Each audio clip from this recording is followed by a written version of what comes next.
15 years ago, I divorced my husband after discovering his affair with a childhood friend, with whom he even had a child. The affair partner harassed me to the point of quitting my job. At my lowest, my current husband rescued me, and we built a happy, peaceful home. However, my tranquility was short-lived. Recently, I encountered my ex-husband for the first time in 15 years. You must still be single, right? Who'd marry a barren woman like you? You still can't say anything nice, can you? My son is cute, just like his mom. Looking down at me with a smug smile, my ex-husband boasted about his child. I replied, "Oh really? What a cute child. Speaking of which, let me introduce you to my children as well." My introduction of my son left my ex-husband stunned and trembling. I'm Caroline Jones, 38 years old. I'm living with my 13-year-old son, Liam, my 11-year-old daughter, Emma, and my husband, Ethan, who is the same age as me. Liam, in his first year of middle school, is right in the thick of his rebellious phase. Lately, he's been quite cheeky and a handful, but when he really doesn't listen, my husband Ethan steps in and sets him straight. Emma, on the other hand, is all about makeup and fashion. As the youngest and a girl, she's quite adept at getting her way. Liam, who adores his younger sister Emma, quickly panics when she playfully threatens, "If you're not nice to Mom, I'll start disliking you, big brother." He hurriedly apologizes, Sorry. Look, I'll be nice to Mom, okay?" He's a straightforward and easily understood charmer, always the one to liven up any situation. I lead a bustling yet joyful life. But there's a detail many are unaware of. I'm a divorcee, now in my second marriage. I ended up divorcing due to my ex-husband's despicable betrayal.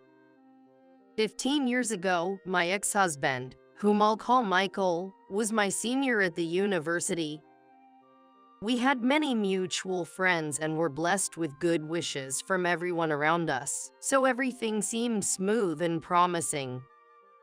Early in our marriage, we often talked about how much we wanted kids, saying things like, "I really want a child soon, and it would be nice to have matching outfits when we have kids." Both of us were really looking forward to having children. However, reality didn't go as smoothly, and even after a year had passed, we still weren't blessed with a child. Every month, the arrival of my period led to a bit of friction in our marriage. Neither my husband or I thought it was good, so we had several discussions and even paid for expensive treatments to find the cause of our infertility. However, being told there was nothing abnormal, we didn't make any progress in improving our marital relationship. Initially, my husband was encouraging and cooperative.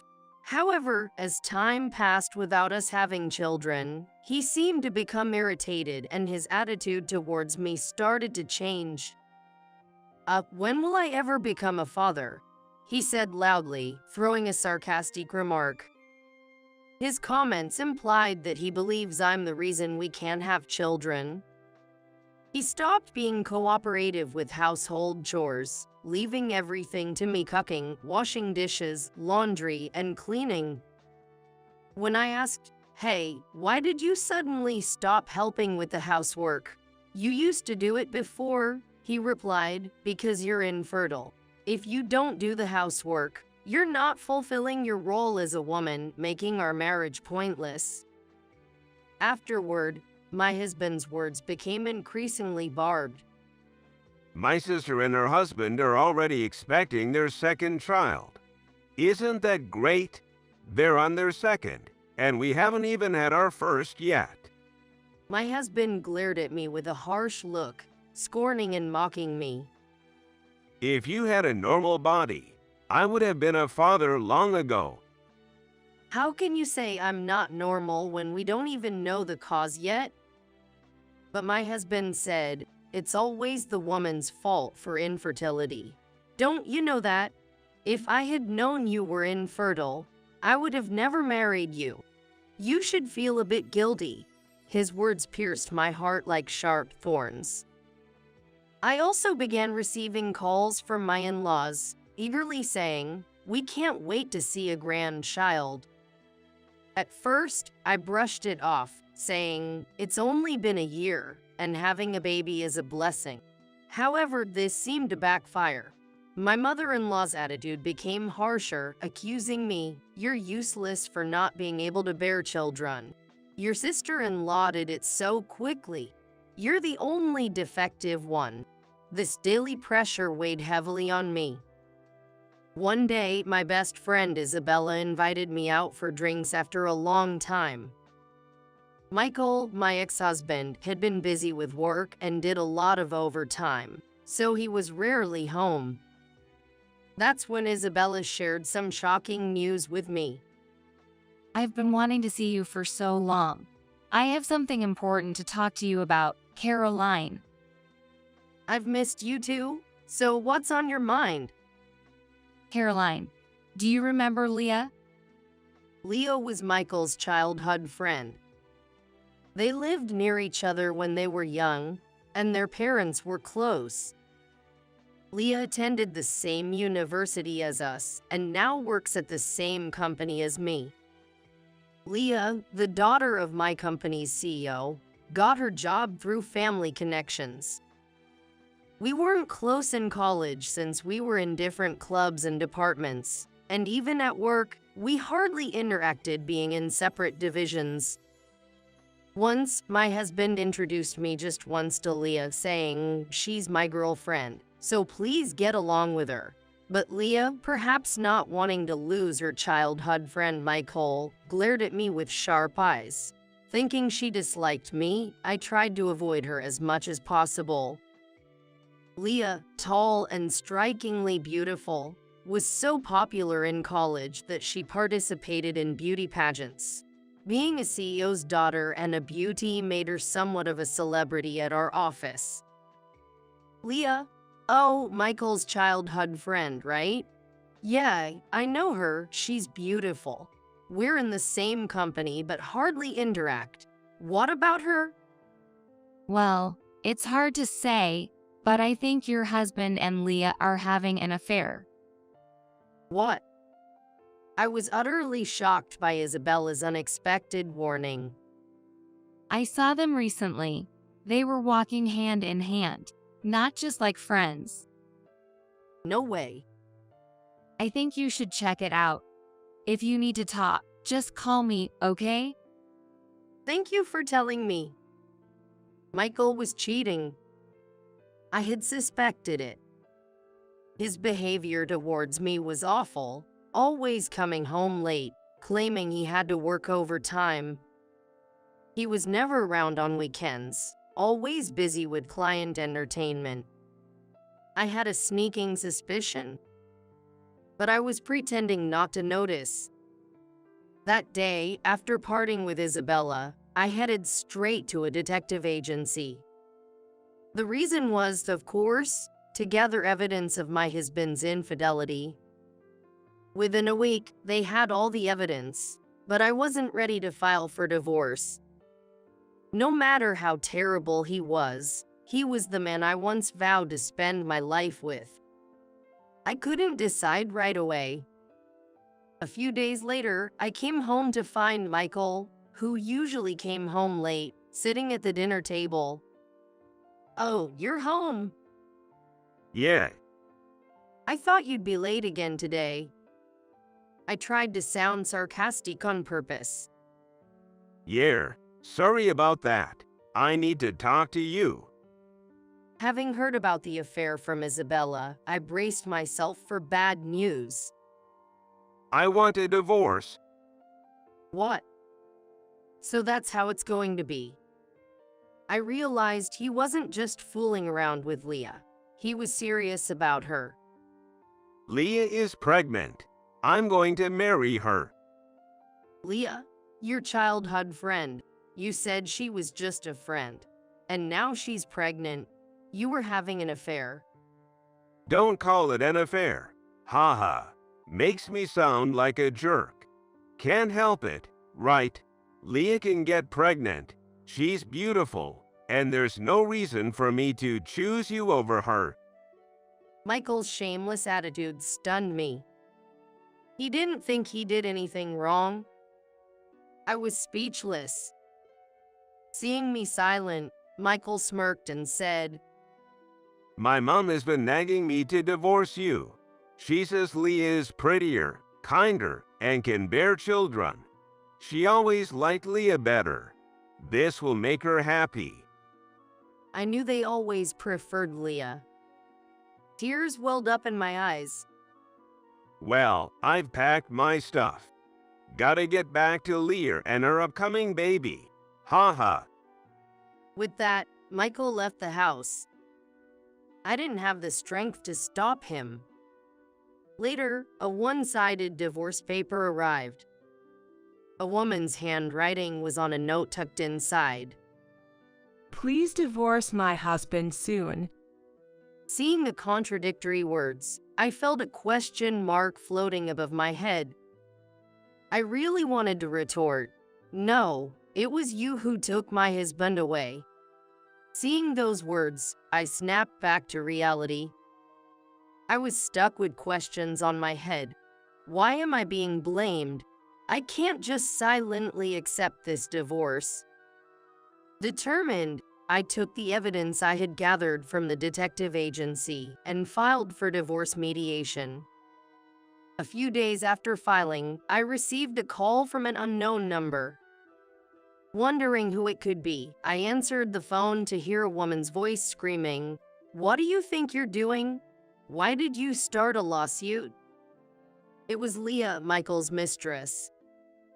"Well, it's only natural, isn't it? I know all about your inappropriate behavior. It's only right that I demand compensation." Compensation? I'm pregnant. How can you be so cruel at a time when I need money for the baby? Who's being cruel here? You're the one who got involved with a married man. You're the one who's infertile, you horrible woman. Her shrieking voice hurt my ears. Anyway, I plan to discuss the divorce, including compensation, in an official setting. Let's talk about it then. I said that and hung up the phone. During the mediation, given the ample evidence, Michael and Leah's relationship was recognized as infidelity. Michael tried to blame my infertility, but the court dismissed his claim as unreasonable since there was no conclusive evidence of my infertility within just a year of marriage. From Michael, I received a lump sum payment of $20,000 as alimony, and from Leah, I received $10,000. I didn't want to drag out any financial ties with them. Thus, our divorce was finalized. However, my ordeal didn't end there. Since Michael, Leah, and I went to the same university, the affair became a topic among many friends. According to a close friend, the rumor was that I had hidden my infertility and married Michael. Some even sympathized with Michael and Leah. That's terrible. Worse still, since Leah and I worked in the same company, rumors spread at work too.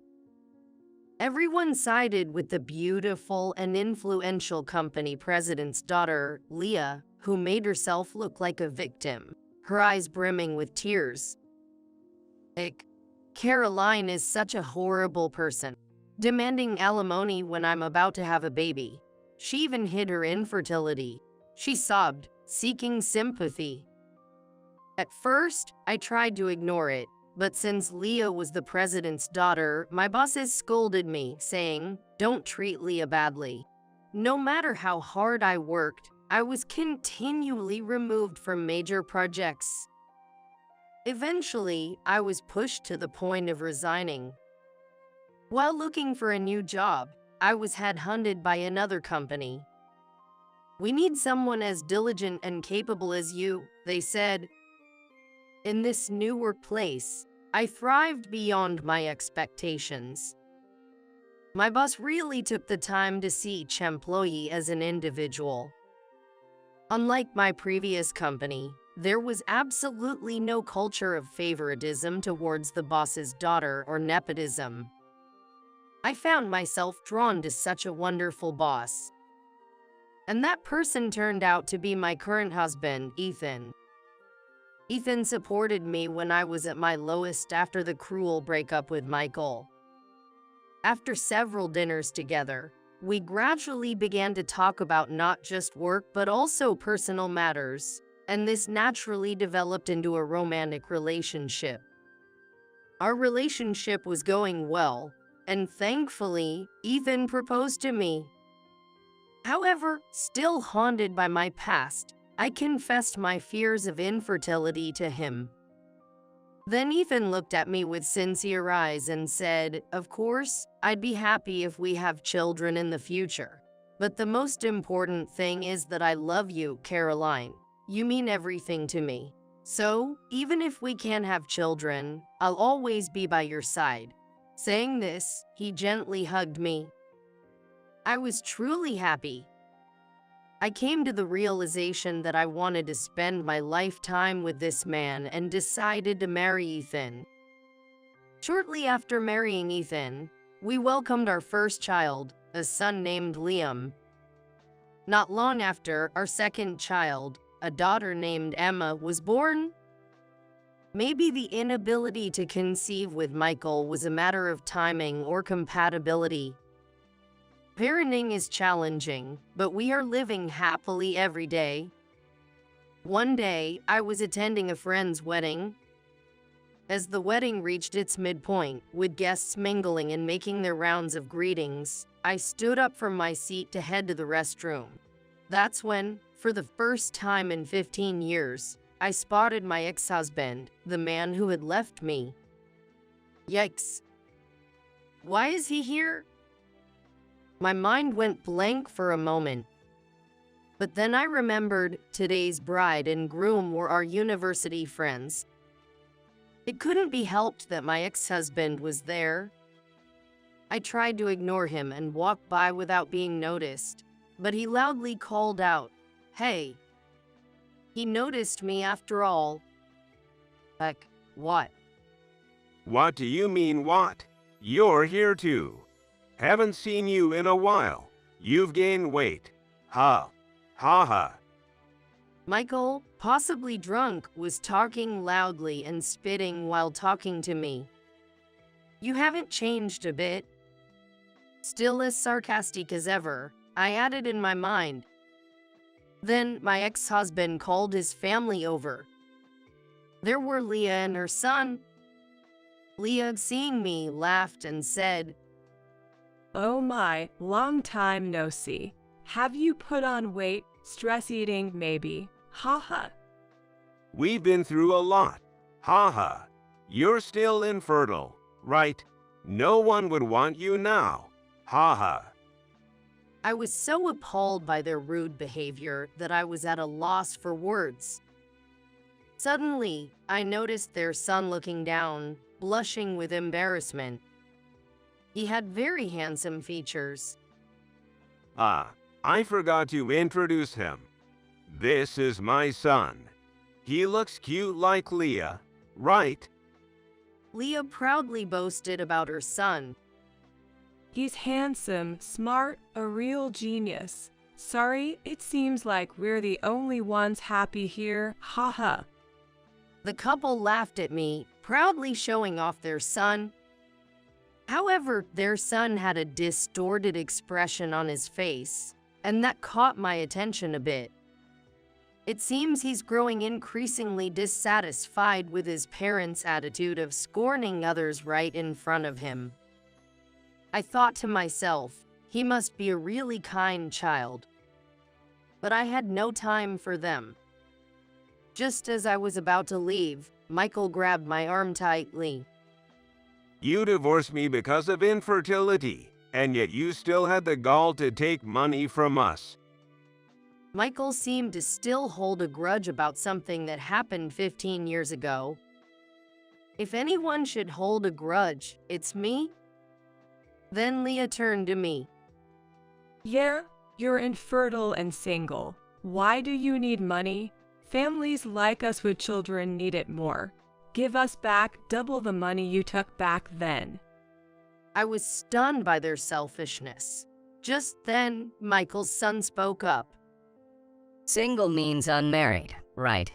But she's wearing a wedding ring on her left hand. Pointed out by Michael's son, Michael and Leah stared at my left ring finger. You're married.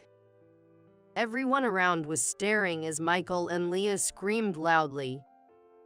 I couldn't help but feel embarrassed. As I was wondering what to do, a familiar face suddenly appeared in my view. Auntie and Uncle, you shouldn't be so loud at a celebration like this. It's bothering other people. Maybe you should be more considerate. Mommy, who are these scary people? Liam, Emma. Yes, my children, Liam and Emma, worried about me being late, had come to check on me. Emma always speaks her mind, but it was rare for Liam to speak so provocatively. Mommy, you're late. Mom, you have kids. Yes, I do. Let me introduce them. This is my son, Liam, and my daughter, Emma. Michael was shocked to see the children of the woman he thought was infertile. Leah stared intently at my son. After a while, they began to speak in a muttering tone, with a voice that seemed strained and hoarse. That uniform. It seemed they were curious about my son's attire. Yes, he came straight from school with my husband, so he's still in his uniform. Not that, I mean. That uniform, it's from that famous private middle school. Oh, yes. Liam worked hard and wanted to try for it, so we let him take the exam. He passed and has been attending that private middle school since this year. Indeed, my son excelled in his studies and was attending a renowned school in the area. No way. That can't be your son of all people. My daughter, too. Next year, she plans to take the same school's exam. Yeah, and you know, Liam is amazing. He won a violin contest. Violin? I thought I recognized this boy. He was on Evie recently. You saw that? Yes, he's been getting quite a bit of media attention lately. He was coming back from violin practice today. No, this can't be. Leah and my ex-husband were amusingly speechless. You were supposed to be infertile. How could you have children like this? To the flustered Michael, I conveyed calmly. You both seem happy, and that's great. As you can see, I'm filled with happiness too. Please, let's not involve each other anymore. We have no relation to each other now. Just as I was about to leave with my kids, my husband, Ethan, arrived. Hey, what's going on? The main event is about to restart. Seeing my husband, Michael's face went pale. Mr. Lopez, the president. What? Leah also turned pale, recognizing my husband. Is your husband, by any chance, the young Mr. Lopez who became the president of Resonance Inc. last year? Indeed, my husband Ethan was the president of a parent company of Leah's father's firm. During my job search, I was approached by the parent company and made the switch.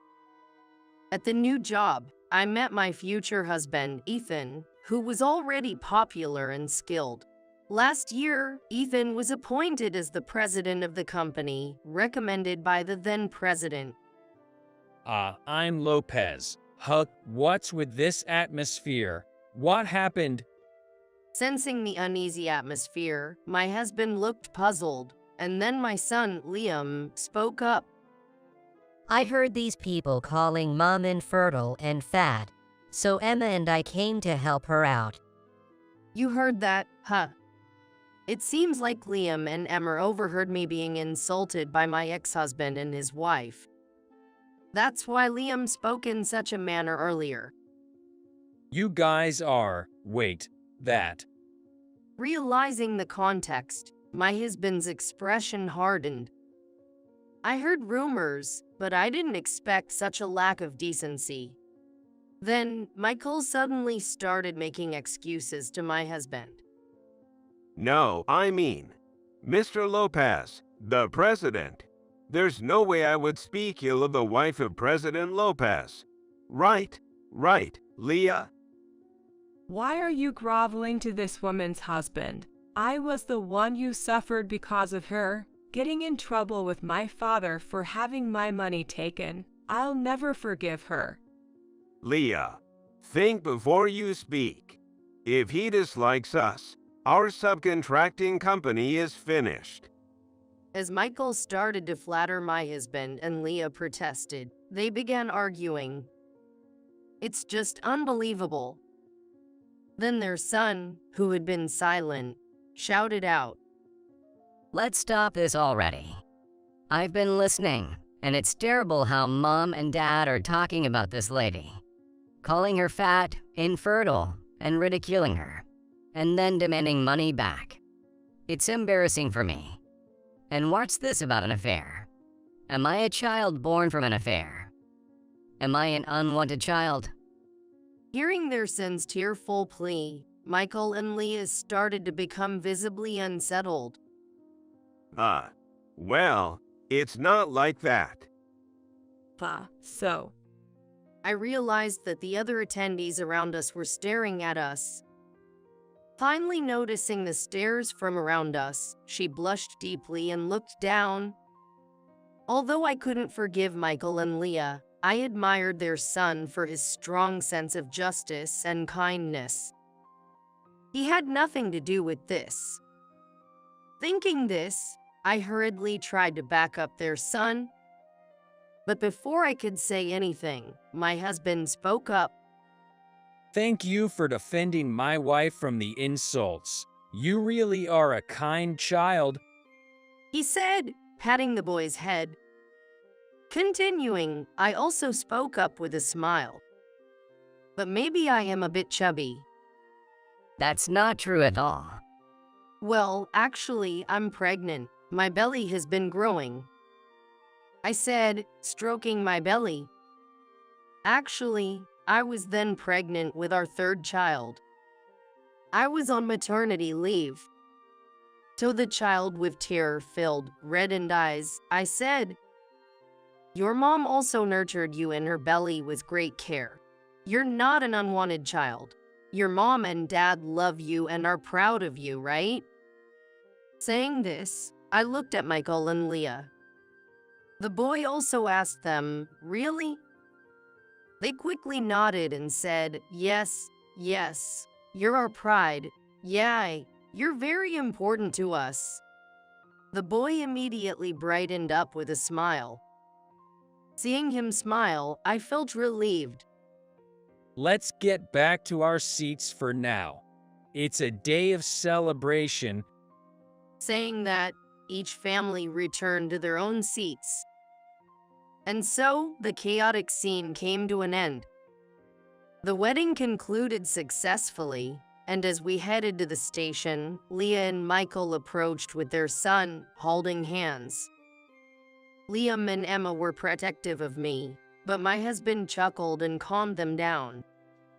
Sorry about that. We're truly sorry. It's late, but we regret everything, including today.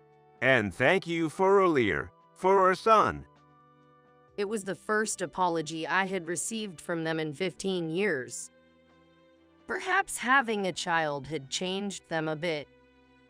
I just laughed and said, Really, after all this time? Well then. With just that one phrase, I turned my back on them and began to walk away. Liam offered to carry my bags and took the one with the maternity mark on it. Emma cheerfully said, "Here you go," and draped a coat over my shoulders. Despite their young age, they are thoughtfully looking out for me during my pregnancy. All right, tonight's dinner will be Dad's homemade hamburgers, Liam and Emma's favorite. Yay. Thank you. I vowed to protect the smiles of my beloved family, moving away from the pains of the past. Mom, check my bag. I couldn't go on the school trip I was so excited about. About 14 minutes after seeing my daughter, Emily, off to her school trip, she unexpectedly returned home and burst into tears, saying that shortly after I sent Emily off on her school trip, I received a call from her class teacher. Being told it was an emergency, I was startled, thinking something might have happened to Emily. About 5 minutes after I got off the phone with her teacher, just as the teacher had said, Emily came back home. The reason Emily came back home was something in her backpack. When I checked, I found that her brand new change of clothes and other items were wet and discolored. I found out that my mother-in-law, Mary, had gone to the school and done something. Not to complain, but my relationship with Mary is bad, and she even disliked Emily, so there's no way she would have gone to see her granddaughter off. I immediately called Mary, furiously demanding an explanation. Then Mary said that it wasn't fair for only Emily, one of her 2 granddaughters, to go on the school trip. She thought it would be too sad for the other granddaughter who couldn't go. Mary justified her actions as delivering justice to Emily, insisted she did nothing wrong, and abruptly hung up the phone. Unable to contain my anger, I reported the incident to a certain person. As a result, Mary ended up provoking the wrath of that individual, leading to her own downfall. I am a housewife in my 30s. I have a daughter with my husband, who is in the same age group as me. Emily, who turned into a 6th grader this year, has been looking forward to her school trip for quite a while. Since kindergarten, Emily has been practicing rhythmic gymnastics, and sometimes she demonstrates her skills as an example during gymnastics in her physical education class. Emily, who once appeared in the local newspaper for participating in a competition, has become somewhat of a local celebrity. Once a year, there is a showcase in physical education class where each student presents his or her own creative gymnastics routine. When the time for the showcase arrives, it's so popular that students from other classes also come to watch. Despite her popularity, Emily has never been overconfident or boastful about it. Whenever asked for help, she willingly spends time with her friends, offering advice and assistance until they are satisfied. I'm grateful she has grown up to be such a considerate person. My husband and I married for love, but since the beginning of our marriage, it's been a series of never-ending problems. The issues aren't with my husband, but rather because of Mary's behavior. She believes I stole her precious son and has been causing trouble for me because of it. Initially, Mary, in exchange for accepting our marriage, demanded that we live with her in the family home as a condition. My husband had moved out of his family home to live alone when he went to college, and I was in a similar situation. Therefore, we had decided not to live with either set of parents, but to live on our own instead. Of course, we agreed that if either of our parents ever needed care or assistance due to health or other reasons, we would discuss and address the situation then. Given our perspective, we communicated that we couldn't immediately agree to the matter of living together. We could have declined right away, but we were concerned about upsetting Mary and worsening our relationship with her. Then, my father-in-law, who was present at the time, spoke up, saying that it would be too harsh to expect the young couple to live with the in-laws. He proposed that it would be better to let us live alone for a few years, offering us a lifeline in the situation. Taking advantage of that, my husband skillfully convinced Mary, and at that time, the discussion of living together was dropped. After we got married, Mary kept bringing up the idea of us living together. Usually, if a parent-in-law wants to live together, he or she at least tries to be pleasant to his or her daughter-in-law, but she was the opposite. You're young and a housewife. Must be nice. When I was your age, I worked part-time to help with the finances. I bet you keep the house immaculate. Then what's this mess? She would come over when my husband was away, find faults in everything, and leave after criticizing. When my husband was out on overnight business trips, she would stay over, claiming it was too dangerous to go back at night, forcing me to endure her endless sarcasm. I developed mild neurosis due to her excessive interference. When my husband realized it was because of her, he confronted her firmly, assuring me we would never live together. Thanks to my husband and father-in-law, they kept her at a distance, and I started to recover. Soon after, I found out I was pregnant. I was anxious about her meddling again, but she was preoccupied with my sister-in-law, Kate, who was also pregnant at the same time, and showed no interest in me. She ignored my pregnancy and birth, favoring Kate and giving her grand gifts, while barely acknowledging ours. Years went by peacefully. Our daughter grew up to be strong, honest, and full of justice.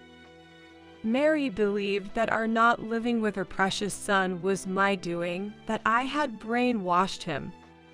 As our daughter grew and resembled me more than my husband, at family gatherings, Mary would cold shoulder her. In contrast, she adored my niece, who looked just like Kate as a child. She would give gifts to my niece for Christmas, but not to Emily. My father-in-law would secretly give one to Emily, but if he's caught doing so, she would snatch it away, saying, I won't give anything to the child of the woman who stole my son. When confronted by my husband or father-in-law in front of the kids, she dramatically claimed we were all ganging up on her. Emily gradually realized she was disliked by her grandmother. But she never became resentful. I'm so grateful for how well she's grown up. Just before Emily's preschool graduation, Kate got divorced and took custody of her daughter. The divorced Kate, along with my niece, moved in with my in-laws. My niece then ended up in the same school district and elementary school as Emily. They were in the same grade. My niece and Emily are in different classes, yet my niece often comes to see Emily. She frequently borrows school supplies and personal items that each student is supposed to have. I realized this because Emily's stationery was running out unusually fast. I initially suspected it might be bullying, with her things being hidden or thrown away, but it wasn't the case. Naturally, if two people share something, it runs out faster. I was relieved to learn it wasn't bullying, but I couldn't shake off this nagging feeling. I wondered if this was also a form of harassment from Kate. Mary didn't like me and Emily, often making our lives difficult with her constant nagging and harassment. Especially after Kate got divorced and moved back in with my in-laws, there were frequent incidents that seemed like she was contacting me just to make snide remarks. How can someone as impressive as you be my brother's wife? You'll definitely be dumped eventually. Kate seems to think highly of herself as a capable woman. Despite her own failed marriage, she would go out of her way to tell me that I too would inevitably be left by my husband. As irritating as it was, I tried to ignore her, thinking she was just envious of our seemingly happy family. However, the thought of her extending her spiteful behavior towards Emily was something I didn't want to consider. I told myself that I might be reading too much into it. This decision of mine would unexpectedly lead to consequences, but that was something to unfold a bit later. Time passed, and Emily became a 6th grader. In the 6th grade, there's a school trip. Emily had always been excited about it, especially each time she brought her savings for the trip to school. Now that she had reached the grade when the trip would finally happen, we frequently discussed where they might go in our conversations as a family. When it came to my own school days and my husband's, our daughter became curious about our school trip experiences as soon as the schedule and location were decided. Once our daughter brought home a note from school asking each family to prepare for the upcoming school trip, she and I began to prepare little by little. While she was excited and upbeat, I felt a bit worried. Recently, there had been an incident in her class, and the parents of the children involved were called in. Emily often remarked, "Why are the boys in my class so foolish?" showing her concern about the misbehavior of some rambunctious boys. By 6th grade, it's common for girls to start showing physical changes, and some more developed girls even start wearing training bras around 4th or 5th grade. Emily, being an active gymnast, had a muscular build, so her chest area wasn't particularly mature. However, the school trip guide for parents mentioned being cautious about underwear, as the trip involved several nights' stay and girls would be in separate rooms from boys. It also advised that girls not used to wearing bras should start getting accustomed to them. The guide also contained information about menstruation. These letters from school would inevitably be read by curious children. It seems that some mischievous boys reacted to the words period and bra and started teasing girls who were more physically developed or harassed them out of sheer curiosity. I had already talked to Emily about the changes her body would undergo as she grew older. Even before the school brought up the issue of underwear, her gymnastics club had discussed it, especially since gymnastics attire tends to be form-fitting, highlighting body lines. The club's discussions included care for girls as they approached puberty. So, I had already taught Emily about the individual differences in growth, and that it's wrong to tease others about their bodies. Emily, who has a strong sense of justice, defended the teased girls and called out the boys' bad behavior. One of the boys, whose father was a city council member, complained to his dad about a sassy girl standing up to the boys. This led to a major fuss at school, with the parents of the boys' friends demanding that the parents of the outspoken girls be called in. However, since there had already been issues with boys teasing physically developed girls, the parents' demands were not acknowledged. The parents of the teased girls even threatened to report the matter to the school board if it happened again, which led the school to adopt a stricter stance towards the boys and their parents. As a result, Emily became even more popular among the girls, seen as a brave and reliable ally. However, when out of their parents' sight, kids can sometimes commit acts that would put even adults to shame. I was really on edge about whether Emily would face any revenge from the boys' group she had a conflict with. Though the teachers, including the homeroom teacher, promised to keep an eye out, my worries didn't just disappear. Contrary to my anxiety, Emily seemed unconcerned, treating it as a thing of the past. We spread out the shopping for the field trip over several days. We couldn't do it on the days Emily had her rhythmic gymnastics classes. During one of these shopping trips, I unexpectedly ran into Kate. At first, I thought I could handle just Kate, but then Mary showed up from inside the store. They were shopping together, but Kate had left the store first out of boredom while Mary chatted with a salesperson. So I ran into Kate first, and shortly after, Mary joined us. Good timing. I heard your daughter's a star in her rhythmic gymnastics class. I don't want any favoritism towards my grandkids. Since your daughter attends that gymnastics club, I want both of my granddaughters to join. But I'm a single mom, so naturally, you'll cover the fees. She even demanded I do the driving. Why should I have to do all that? When I firmly refused, Mary accused Emily of bragging. That cheeky daughter of yours must have bragged to her, who's in another class. Don't look down on us just because I'm a single parent. Saying we can't afford extracurricular activities because we don't have a father figure belittles us. I generally avoided any interaction with Mary and Kate. They demanded I pay the gymnastics fees and drive as compensation. Emily denied saying those things, but Mary yelled, "Children should not butt into conversations between adults." Emily, holding back her frustration, tightly gripped my hand. I couldn't let Emily endure this alone. I said we'd discuss it with my husband and decide. I trust Emily. She wouldn't say such things. I promised to speak with my niece to hear both sides.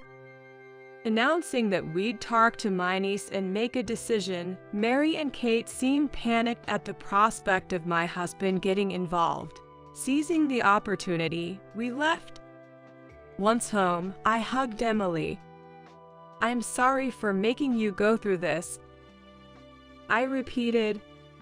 She reassured me it wasn't my fault, but deep down, I knew my strained relationship with Mary was a factor. Even if it was caused by Mary's thoughtless words and actions. I briefed my husband when he got home. My husband informed my father-in-law about the situation, and it turned out that Mary and Kate, who were at their family home as well as his niece, were all concerned about what's happening. But I knew Mary and Kate wouldn't be easily deterred. Despite the difficulties, the day of the eagerly awaited school trip arrived. Despite checking everything the night before, I still asked Emily if she forgot anything. With a smile, Emily reassured me, "It's all good, Mom. We've checked everything together several times," and then she left the house with a light step. It's just about a 5-minute walk to the school. The kids were traveling by chartered bus, stopping at rest areas on the way. While doing household chores, I kept glancing at the clock, thinking she must be boarding the bus by now, right? It's almost time for them to leave on schedule. I just couldn't help but worry. I was reminiscing about how, when I was Emily's age and went on my school trip, my mother must have felt the same way after sending me off, oblivious as I was, having fun with my friends. Just as I was lost in these thoughts, the house phone rang at an unusual time. Just 14 minutes after Emily left, I received an unexpected call from her teacher. When I was told something unexpected had happened, my heart raced, fearing Emily might have been in an accident. But as I listened to her teacher's relatively calm voice, I began to understand the situation. Emily had to come back home due to some circumstances. If I could quickly replace some items in her bag and drive her to a specified station, she could catch up with the chartered bus. After thanking the teacher for their thoughtful consideration and hanging up, I quickly found suitable replacements for the items she was supposed to take on the trip. As I was in the middle of changing clothes, Emily returned home, crying. I knew some of the details from the teacher, but seeing Emily's state was different from what I had been told. Just 14 minutes earlier, she had left the house looking bright and energetic. The only difference now was her tears instead of a smile. I asked her what happened, and she told me to look inside her backpack. When I checked, I found the interior slightly damp, though not enough to seep through to the exterior. The backpack, originally waterproof, had been further sprayed inside by my husband, anticipating any unforeseen events. Fortunately, only the inside of the backpack was wet, as the waterproofing held up, affecting only the items that weren't waterproof. Emily, crying, told me that Mary had come to see off her cousin and had poured juice into her backpack. Aware that her own grandmother didn't like her, Emily assumed she had come to see off her cousin, not her. So, engrossed in conversation with her friends from the same group, she didn't notice Mary standing behind her. It was her friend who was talking to her that noticed and said, "Hey, there's an unknown old lady touching your backpack." By the time she turned around, something had already been put in, and when she checked, she found the inside of her backpack was wet. Emily, understandably upset, confronted Mary, but she dismissed it as an accidental spill and left. I reassured Emily, telling her I would speak to Mary and encourage her to reset her mood and enjoy the school trip. I prepared a smaller backpack I normally use, filling it with substitutes for the original items and new spare clothes we had bought as reserves. Emily, regaining her spirits, helped me pack quickly, and we hurried to the car to drive to the designated station. We arrived before the bus, which had been caught in a bit of traffic. The bus made a special stop just for her, which we were grateful for. Emily boarded the bus, was greeted by her friends, and waved at me multiple times as she set off on the school trip. After watching the bus Emily was on disappear from view, I returned home, and before finishing up the remaining household chores, I called Mary to protest. I knew getting emotional would play into her hands, so I had to stay calm and composed while making my protest. Before picking up the receiver, I took several deep breaths. As I called her, Mary answered after a couple of rings. I calmly demanded an explanation for her actions with Emily's backpack. She's one of my 2 granddaughters, and it just seemed so unfair for only one to go on the trip. I thought you wouldn't listen to anything I said, so I wet the items in her backpack to prevent her from going. Isn't it your lack of concern to blame here? Shouldn't you realize that? What was this woman saying? That was my reaction upon hearing Mary's excuse. But as infuriating as it was, I knew calling her names would mean losing the argument.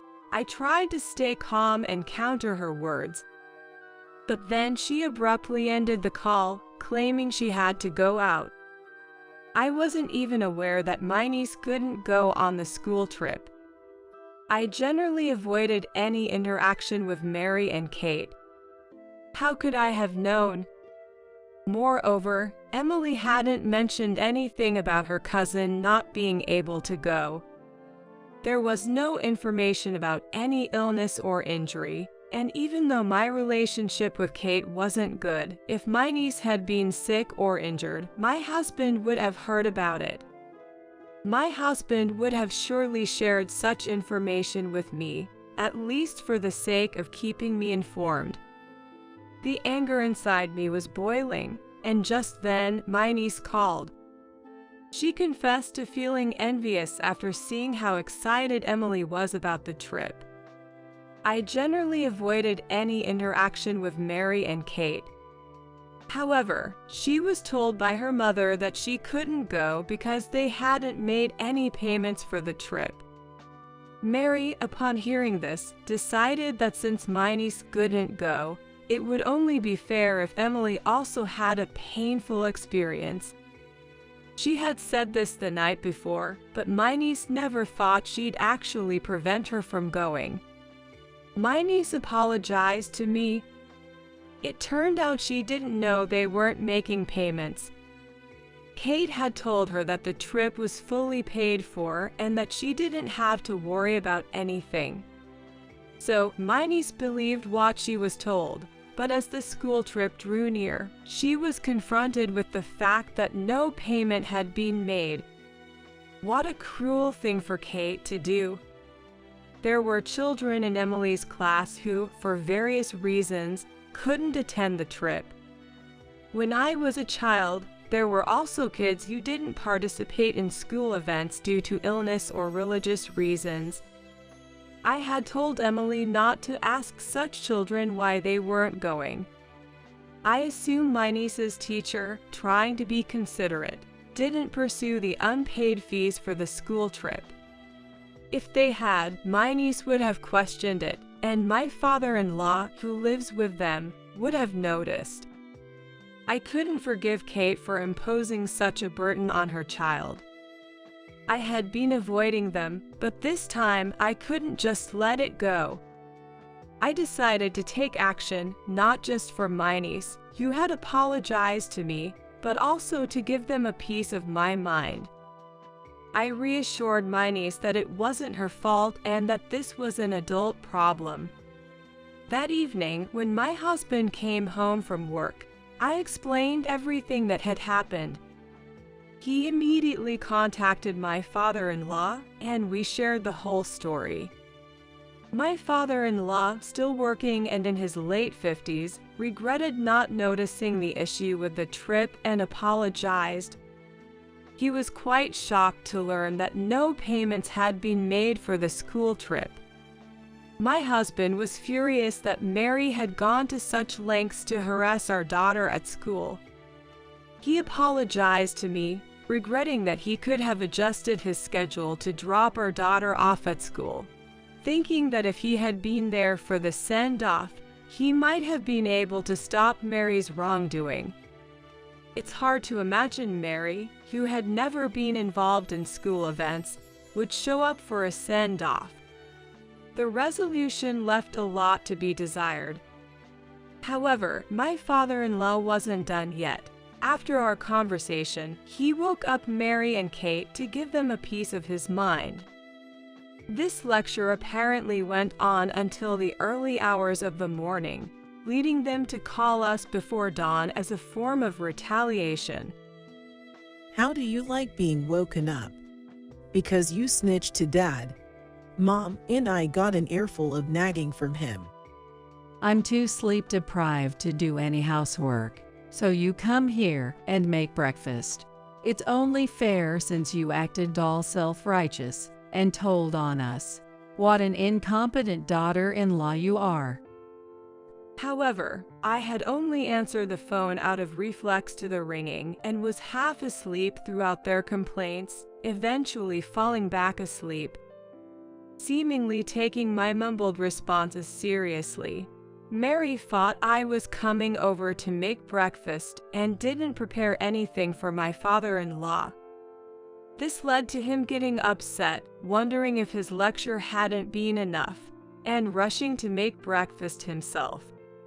In her haste, she made extremely salty scrambled eggs, and my father-in-law apparently commented that a wife who can't even make proper eggs and only knows how to get others in trouble is useless, almost like declaring a divorce. My husband thinks that this incident has finally gotten to Mary, and she might quiet down for a while. I hope so. Given all the times Mary has caused trouble, I wonder if just the threat of divorce would be enough to calm her down. But in reality, as my husband predicted, there were no more sarcastic calls from Mary or Kate. and we had peaceful days until Emily returned from her school trip. She couldn't stop talking about her trip, and during dinner, I had to remind her to either eat or talk.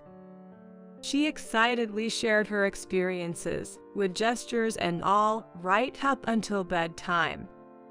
She had only a limited amount of pocket money for the trip, but still bought souvenirs for us. She even thought of her cousin who couldn't go. Emily had noticed her cousin's absence and asked why. The teacher, not revealing the true reason of unpaid fees, simply said she fell ill suddenly. Hearing this, Emily bought matching keychains in different colors for her. I told her that her cousin was feeling better and would be back at school. I believe sometimes it's okay to tell a kind lie for someone's sake. A few days later, my father-in-law called us for a talk. The revelation about the unpaid school trip fees led him to contact Kate's ex-husband. My father-in-law had been unaware of their divorce's reason. He apparently avoided the issue because he felt it was a matter between the couple. However, seeing the financial struggles of Kate and my niece, he reached out to see if the ex-husband could contribute even a little in child support. The truth he learned was far different. The divorce was due to Kate's terrible spending habits, which her ex-husband couldn't tolerate any longer. He had initially planned to take custody of my niece, thinking Kate was incapable of single parenting. However, she adamantly refused to let go of her daughter, so he gave up custody in exchange for the divorce. He was desperate to leave her. The ex-husband had been faithfully paying the agreed child support, including separate amounts for school fees. Learning that his daughter missed the trip due to unpaid fees was a devastating and infuriating revelation for him. My father-in-law, too, had been concerned about my niece's lack of school supplies and worn-out stationery, and had given money to Mary to buy new ones. But Mary squandered the money on outings with Kate. Kate also spent the child support from her ex-husband on herself, not on my niece. My father-in-law asked my niece how she managed at school without the necessary supplies. She replied that she was told to borrow from Emily. It all made sense to me then. For a while, I had noticed the contents of Emily's pencil case becoming sparse. She said it was because she and my niece were using them together, but maybe she was actually giving them to her cousin. Perhaps after being asked to borrow supplies so many times, she just started giving them away, like a pencil here and there. Hearing about the true nature of Mary and Kate from my niece, and learning about the misuse of child support and their refusal to let her participate in school events, made me realize it was not good for her education. Realizing that being around adults like Mary and Kate was also not good, my father-in-law, after confirming with Kate's ex-husband, supported the idea of fighting for custody. If one party is stubbornly resistant, such disputes can automatically lead to court. Kate resisted because she didn't want to lose the child support, resulting in a court case. The court judged that she was incapable of parenting, considering her income and lifestyle. After the divorce, Kate neither worked part-time nor used the child support and money from my father-in-law responsibly. The custody battle was quickly settled in court, and my niece was taken in by her father. He had moved back to his parents' home. She will now live a life free from neglect, with the support of her paternal grandparents. Following their quick loss in court, Kate and Mary showed up at my house. You really went and did something unnecessary. Now you're going to have to give me my allowance. It was a good source of income. Ever since you married my son, it's been one misfortune after another. You're a jinx. They had invaded our home early in the morning, rummaging for valuables. I immediately called my father-in-law for help. He arrived, apologized to me and my husband, and took them away in his car. Later, finding themselves without any source of income, they tried shoplifting at a local supermarket and were caught and handed over to the police. They didn't want to ask us for help and couldn't reach my father-in-law at work, causing trouble for him at his job. Eventually, my father-in-law, fed up with their antics, divorced Mary. He left the house to them, choosing to live with us, as he had always been fond of Emily. Mary took as much as she could from the divorce settlement but spent it all without thinking of the future. Even though they could shelter from the rain and wind, their electricity and gas were cut off, and eventually, even their water supply was shut off. When they ran out of cash even to buy food, she came begging to me, asking for forgiveness and pleading for my help, apologizing for everything they had done. "Let's all live together happily as a family," she says, but what does she mean by happily? Weren't they the ones who trampled on my efforts to live harmoniously? Don't they even think about earning their own money to buy food? I can't offer a place to live to those who won't even try to be independent, so I kicked them out of the house. They banged on the door for a while, but eventually, the police came due to a neighbor's call and gave them a warning. Having already been interrogated by the police once, they probably thought it'd be bad to get caught again and finally left. After that, they never came begging to us, but I heard they racked up a lot of debt from shady sources and didn't even try to work to pay it back. Their former house was plastered with demands for repayment, and at one point, loud angry voices could be heard, but now it's quiet, and I've heard neither Mary nor Kate have been seen. I don't know and don't want to know where they are or what they're doing.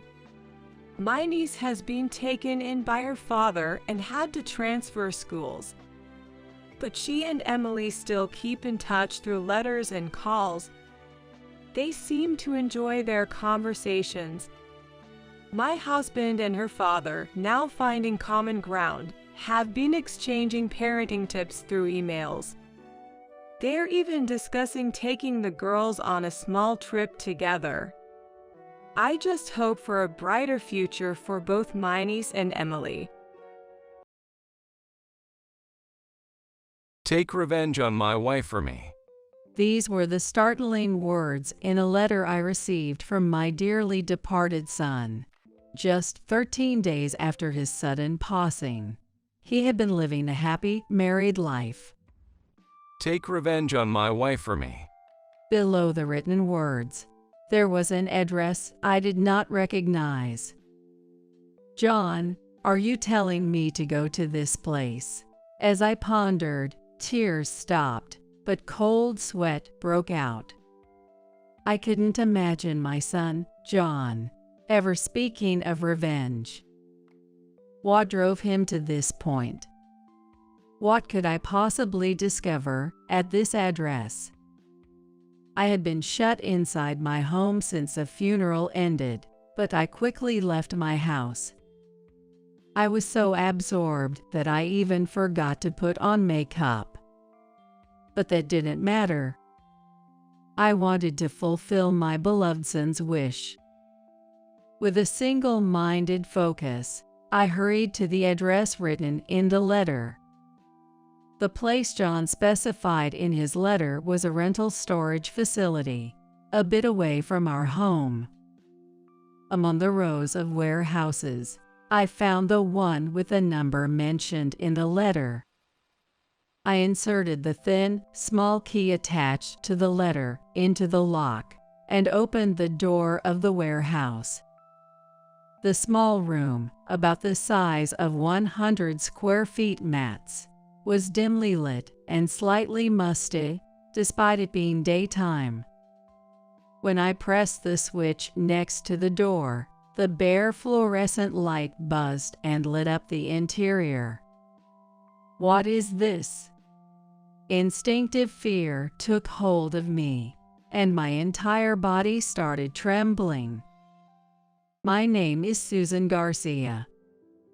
I am a 54-year-old part-time employee. I lost my beloved husband 20 years ago. He mentioned feeling slightly unwell and then passed away shortly after. It was so sudden, I still find it hard to believe. He wasn't seriously ill and always had regular health checkups. Yet, he left me and our son, John. Since my husband's death, it was just John and me. Back then, John was still in elementary school, struggling more than anyone with his father's sudden departure. My in-laws frequently visited to help with John. Responding to our feelings, it seemed like John was desperately trying to hide his loneliness from not having a father.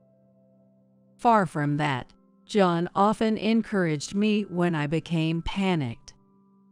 "Mom, it's okay, I'm here." His young voice still echoes in my ears to this day. After losing my husband, I started working part-time to raise John, trying to forget the sorrow with the busyness of daily life.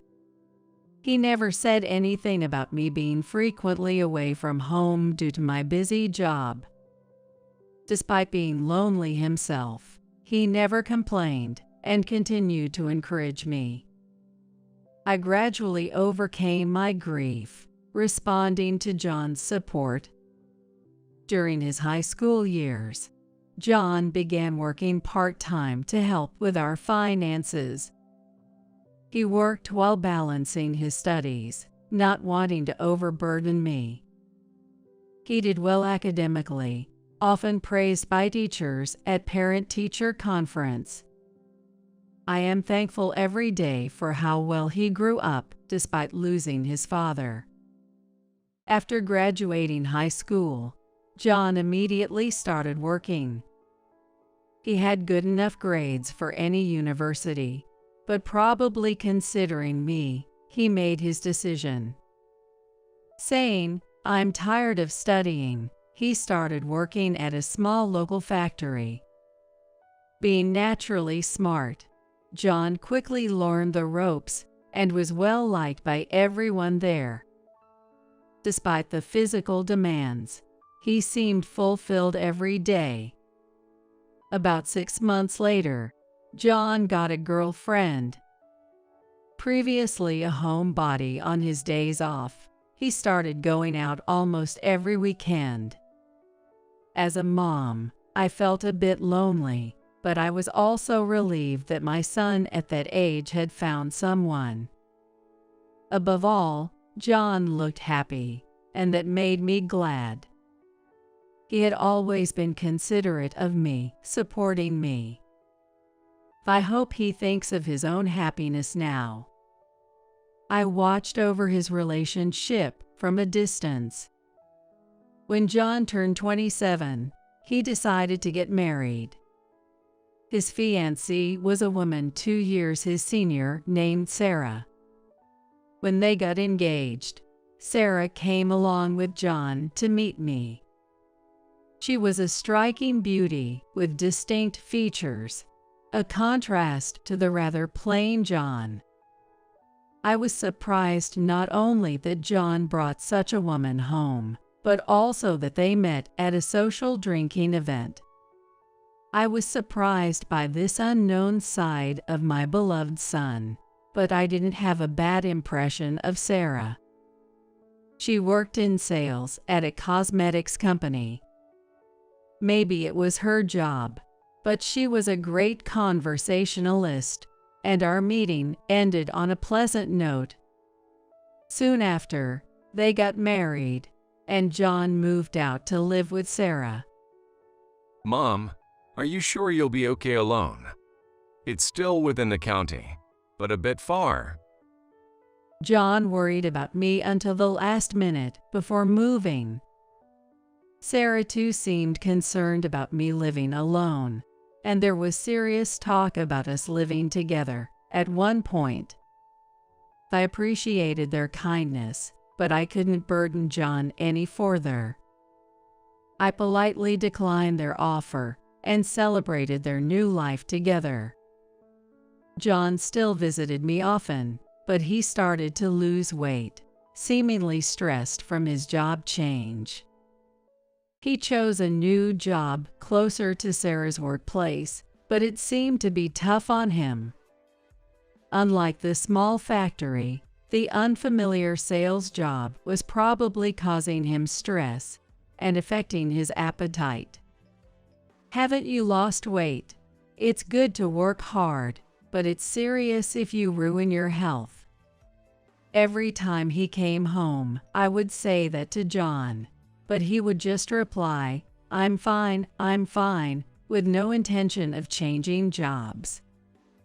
I assumed his job was the only stressor, but it took me a while to realize there was more to it. Sarah, since he won't listen to me, could you talk to him? He's so stubborn. 3 years after John and Sarah got married, John turned 30. By that time, John's complexion had worsened, and he seemed to be at the brink of his physical limits. I repeatedly asked him, why don't you change jobs without overstraining yourself? But John stubbornly refused. It could be because of his marriage to Sarah that he feels he can't quit his job right now out of a sense of responsibility.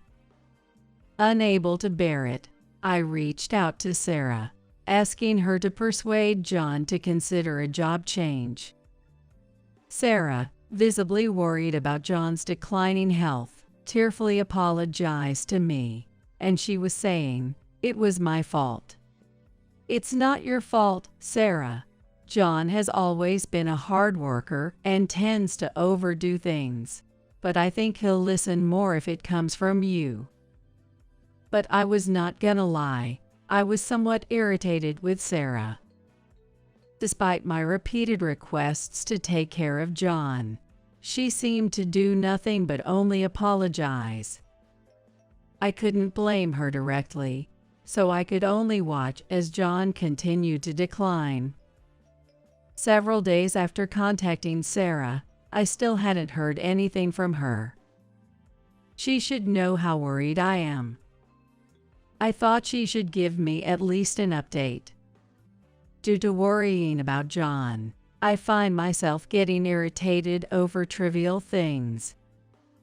Calming myself down, I decided to reach out and contact her myself. Hey, Sarah, have you talked to John about what we discussed? I asked cautiously. After a brief pause, an unbelievable response came from her. No, it wasn't words I heard on the phone. It was a click of the tongue. On the other end, Sarah definitely made that sound. I'm sorry, Susan, but I'm also busy with work. I'm keeping a close eye on John's health. Aren't you being a bit overprotective? If he says he's okay, then he must be okay. Sarah retorted with irritation. This tone was unlike the Sarah I knew. But it was undeniably her. Had she been pretending until now? Stunned into silence, I heard Sarah regain some composure. Sorry, I'm just worried and getting frustrated too. Despite her attempts to smooth things over, my guard against her didn't drop. For the first time, I sensed danger from Sarah. John might be in danger with her. An awful premonition raced through my mind, but with John himself saying nothing, I couldn't interfere in his affairs with Sarah. He was due to visit in a few days, so maybe I should ask him more directly then. Could he be troubled by something other than work? Some serious issue in his marriage? As Sarah pointed out, I might be a bit too overprotective. But if it's just a conversation when he comes to visit, that should be okay.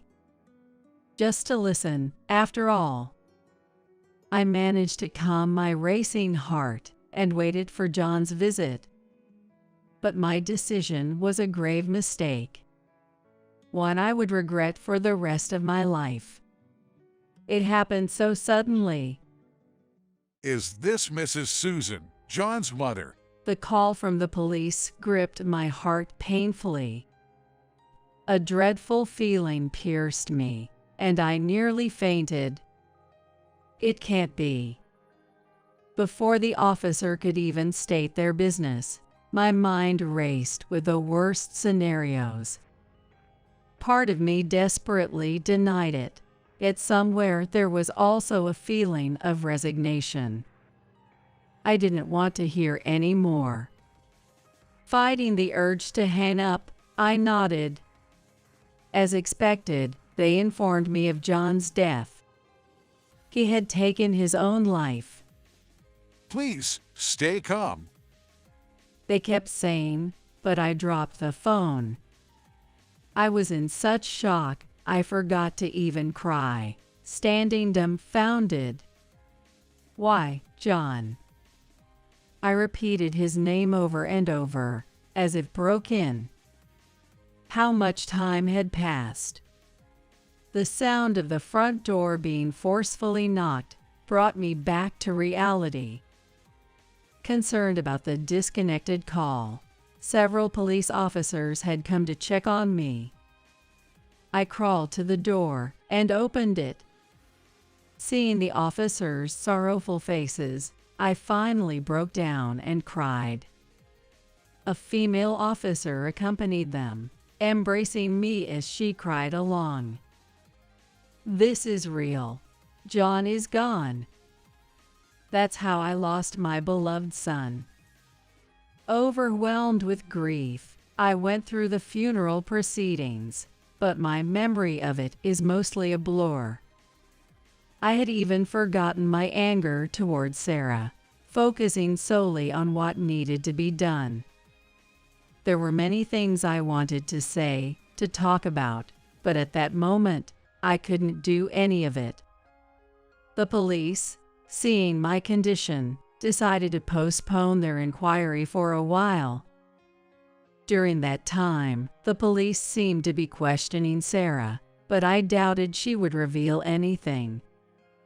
My intuition told me Sarah was the reason behind John's downfall. Why didn't I contact John right away? Why didn't I go to him immediately? Regrets flooded my heart, and I found myself unable to talk to anybody for a while. Then a letter arrived for me. My hands trembled as I saw the senders. John's name. The handwriting was unmistakably his. John was supposed to have passed away 13 days ago.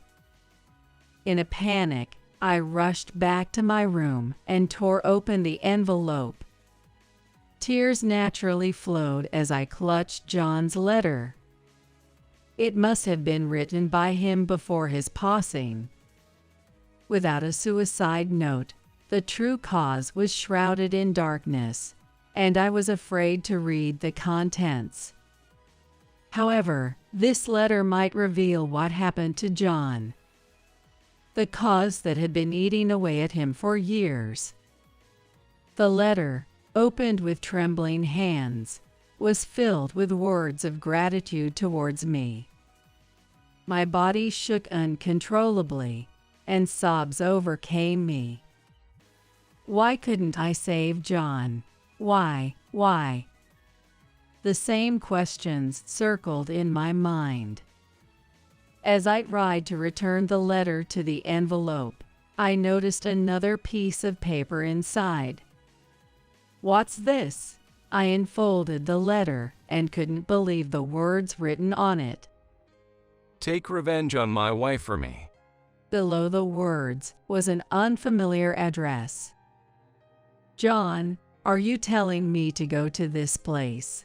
The tears had stopped, but now cold sweat broke out.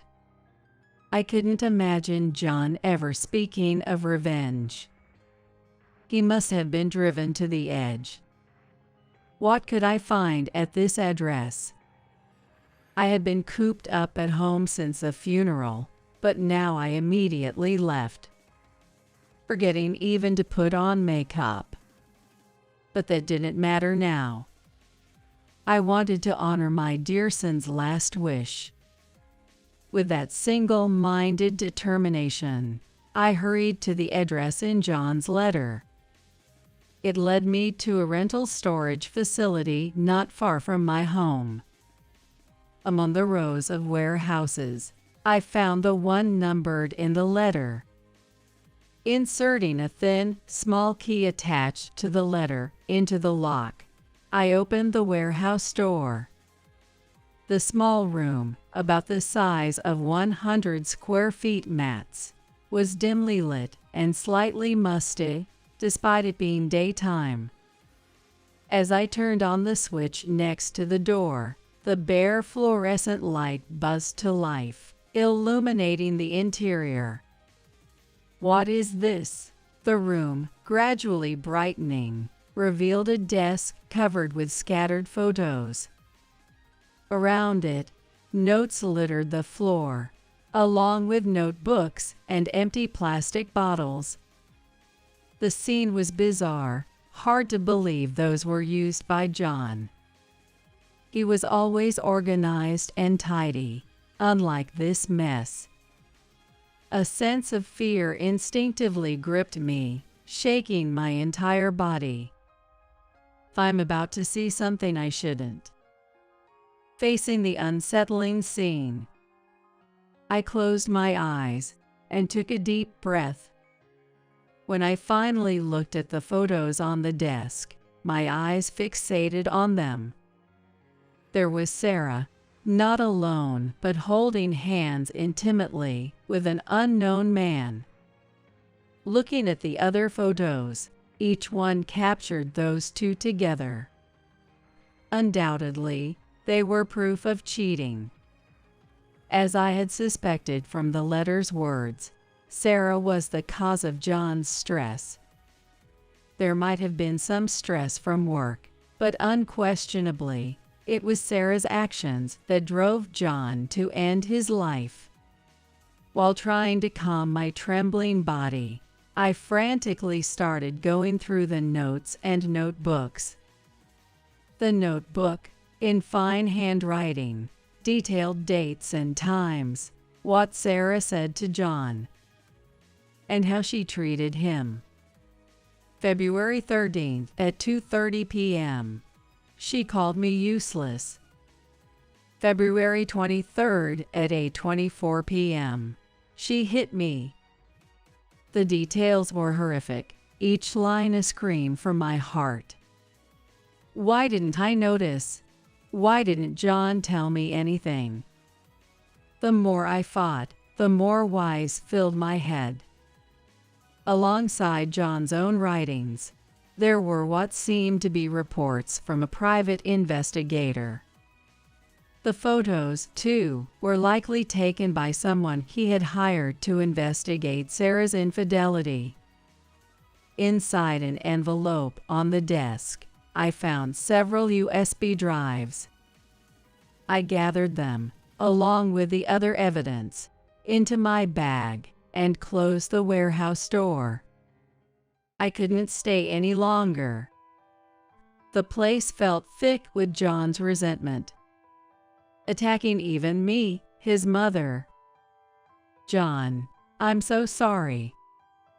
Hatred for Sarah, who had transformed my son so drastically, solidified my resolve for revenge.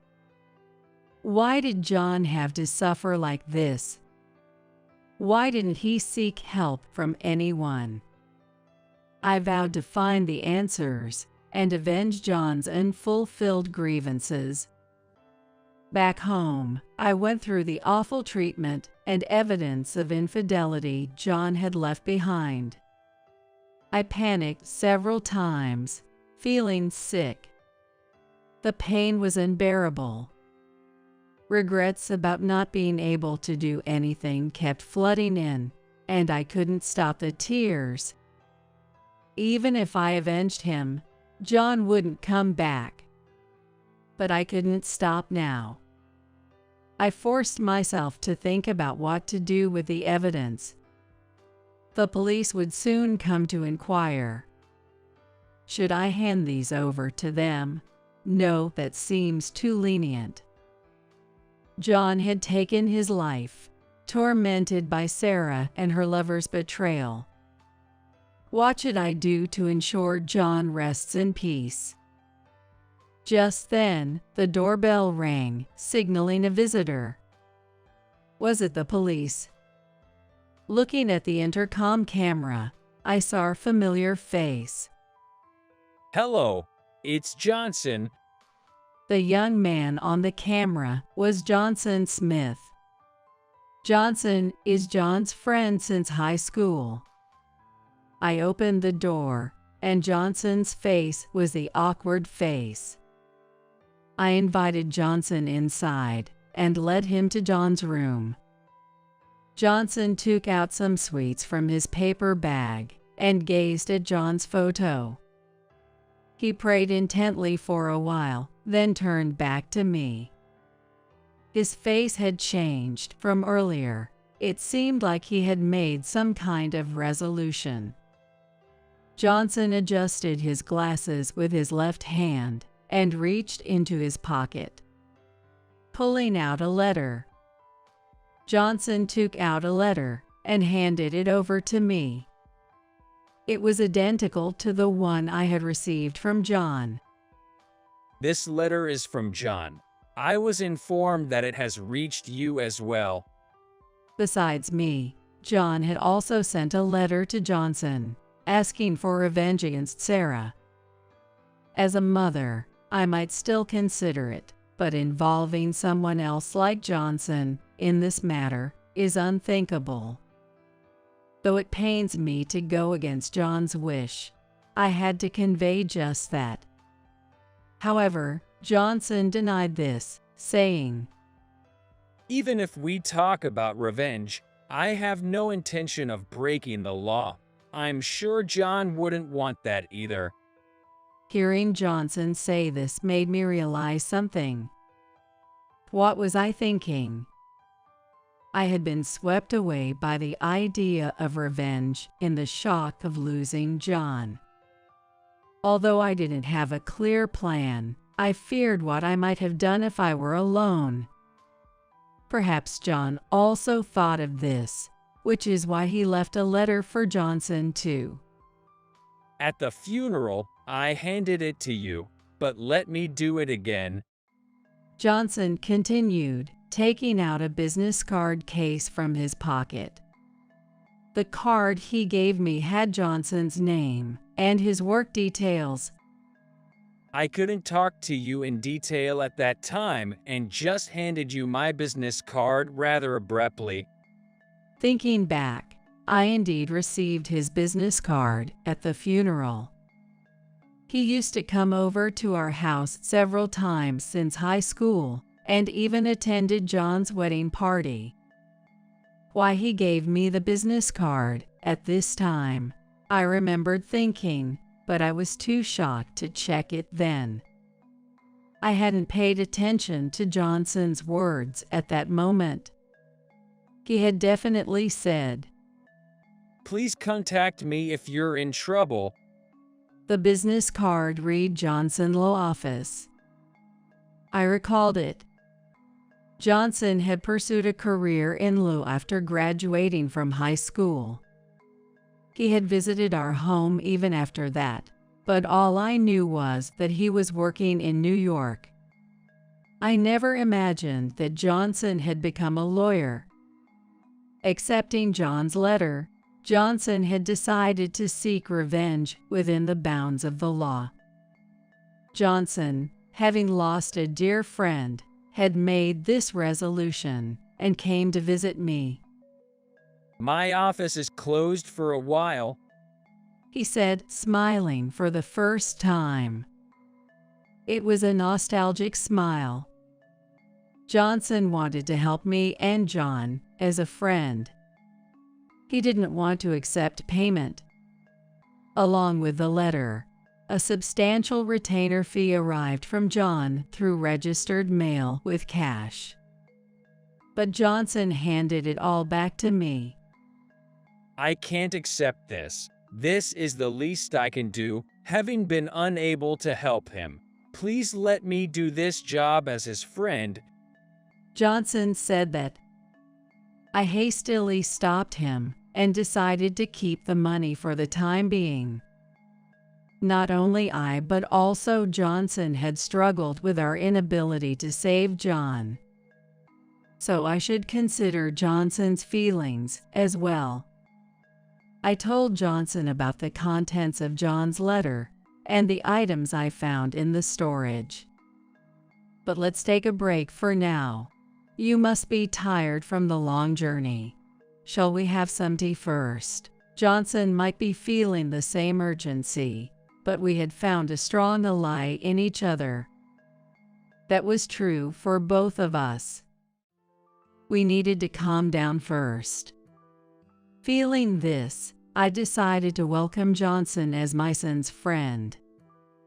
As Johnson looked through the documents I handed him, he let out a deep sigh.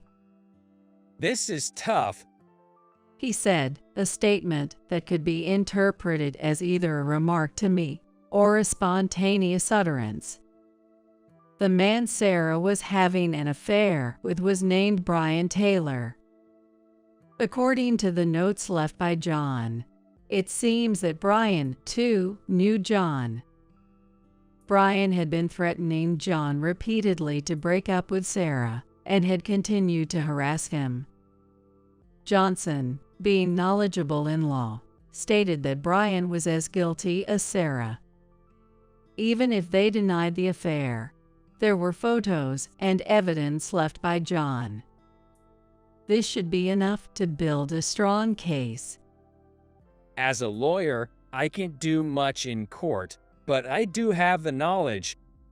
Holding the two people responsible for pushing John to the brink would mean the end of Johnson's role as a lawyer in this matter. That's because he has no intention of defending those two. Then the next step would be to organize the evidence John left behind and submit it to the police. Also, demanding a significant amount in damages from them would be part of the plan.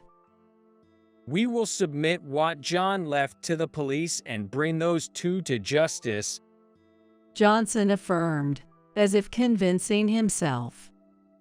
He needed to say this to maintain his composure. I explained to Johnson that the police were scheduled to question me soon. With all this evidence, Sarah and Brian would face some punishment, no matter what they say. However, I desperately wanted to talk to Sarah directly. As John's mother, I felt it was my duty to confront her. I told Johnson that I wanted to talk to Sarah without revealing the existence of the evidence. Johnson readily agreed, saying, "Of course." Once Johnson submits the evidence to the police, there might be no more chance to talk to Sarah. The police could come to me at any time. The time left must be short. I decided to go to Sarah's house immediately. Sarah showed a look of confusion when I suddenly visited her without any prior communication. She must have thought I was still recovering from the shock of the funeral. She had shown her true nature over the phone before, which must have made her feel guilty. She must have been internally panicking about what I would say. I've heard everything from John. He is never coming back, but apologize right now. Apologize to John. Seeing Sarah leading a normal life even now, my patience reached its limit. I realized I was speaking before I knew it. What are you talking about? Why should I apologize to John? What did I do? Sarah's face froze for a moment in shock, and then she became hysterical. Her reaction told me she had been restless these past weeks. She has been constantly worried about when her committed sins would be exposed. She reacted sensitively to my words because she couldn't deceive me. She might be able to deceive the police during questioning since they don't know the truth, but she can't fool me. I've heard everything from John. Your affair with a man named Brian, all the terrible things you've done to John. It's all your fault. You took John away from me. I carefully chose my words and confronted Sarah. As expected, she became more agitated. I don't know. I haven't done anything. Sarah covered her ears with her hands and shook her head. Her mental state had already been shattered. My visit completely broke her. She collapsed on the spot, crying and repeating, I'm sorry. Why didn't I realize this sooner? If she was this weak, she might have changed her attitude towards John if I had been stronger. Thinking about how such the person had tormented John made me feel empty. I called Johnson right there and told him everything that had happened. Johnson chose to explain everything to the police right there. He seemed taken aback by how quickly everything was resolved, a bit bewildered. He had expected Sarah to resist more and never admit her guilt. However, the outcome was unexpectedly straightforward. It later became clear that Sarah had never considered that John would take his own life. She thought her harassment would lead John to initiate a divorce. Without evidence of the affair, she believed there was no need to pay alimony. And she intended to deny the affair altogether, claiming Brian was just a friend. It was a crazy plan, but both she and Brian believed it would work. John, out of love for Sarah, had not sued based on the evidence he had gathered. John was hoping for remorse and a severing of ties with Brian. He had been gathering evidence. But it seems that the realization dawned that this wish would not be fulfilled. He could have taken revenge himself, but John was so cornered that he couldn't make sound judgments. He couldn't bring himself to sue Sarah. Unaware of John's kindness, Sarah continued to push him to the edge. Following Johnson's call, the police arrived promptly, and Sarah, along with Taylor, was subject to another round of questioning. The evidence left by John soon exposed their crimes. Sarah, since then, hasn't been able to speak properly. Even after being found guilty and sent to a police hospital, she remains in a state of shock. This story became news, quickly spreading the crimes of Brian and Sarah across the nation. They were recognized as the cause of John's death. Johnson's efforts ensured a flawless claim for damages. Unsurprisingly, Brian lost his job. His crimes became known among his company and friends, leaving him completely isolated. Even if he re-enters society, he will have to continue paying the alimony and remain a subject of rumors for his grave misdeeds. They committed such grave crimes. Sarah remains unwell, with no hope of recovery. Constantly repeating, "I'm sorry," and unable to sleep without medication. The guilt of the two was revealed, and they faced justice according to the law. However, John will not return. Did we fulfill his last wish? After ensuring the conviction of the two individuals, Johnson decided to return to New York. Thank you for everything. I don't know if we completely honored John's feelings, but we tried our best, he said with a somber expression. Having a friend like you, John was fortunate. Thank you so much, I replied with deep gratitude. Johnson, slightly flustered, responded, I just did what I could as his friend. Please, no need for such formalities. With a smile, Johnson walked away. Without him, I might have lost my composure, driven by anger. He managed to stay calm and bring them to justice, hiding his own turmoil. Although Johnson wasn't looking at me anymore, I continued to watch his retreating figure for a while. Later, Johnson started a volunteer organization to help people with various legal troubles, providing relief without financial concerns. His inability to save John must have been incredibly frustrating. To this day, he continues this work alongside his job, helping many people. Just a few weeks ago, he came by to see me again. During that visit, he introduced me to his wife and their newborn child. Despite his busy schedule, he makes sure to visit a few times a year. John must be delighted. As for myself, I quit a part-time job I had since then. I felt compelled to do something only I could do. Despite not having the knowledge or power like Johnson. That's when I decided to volunteer in mental health care for families who have lost loved ones. I joined an organization founded by a psychiatrist living nearby and began facing various people and their struggles. Johnson's support saved me, helping me recover from the loss of John. Just like I was sinking in despair, I wanted to help others who felt the same way. This motivated me to start my volunteer work. As I continued, I realized this was where I belonged.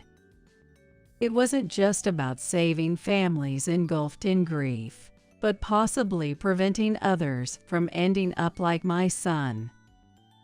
Driven by this conviction, I grew closer to the psychiatrist who established the organization. I never planned for this. It made me feel guilty towards my late husband and John. Is it okay for me to be happy only myself? With this newfound acceptance, I cautiously began a new relationship. Even if I fall in love again in the future, I will never forget my husband or John. I intend to live my life carrying the memories and sentiments of both of them with me. So, is it all right for me to embrace happiness again?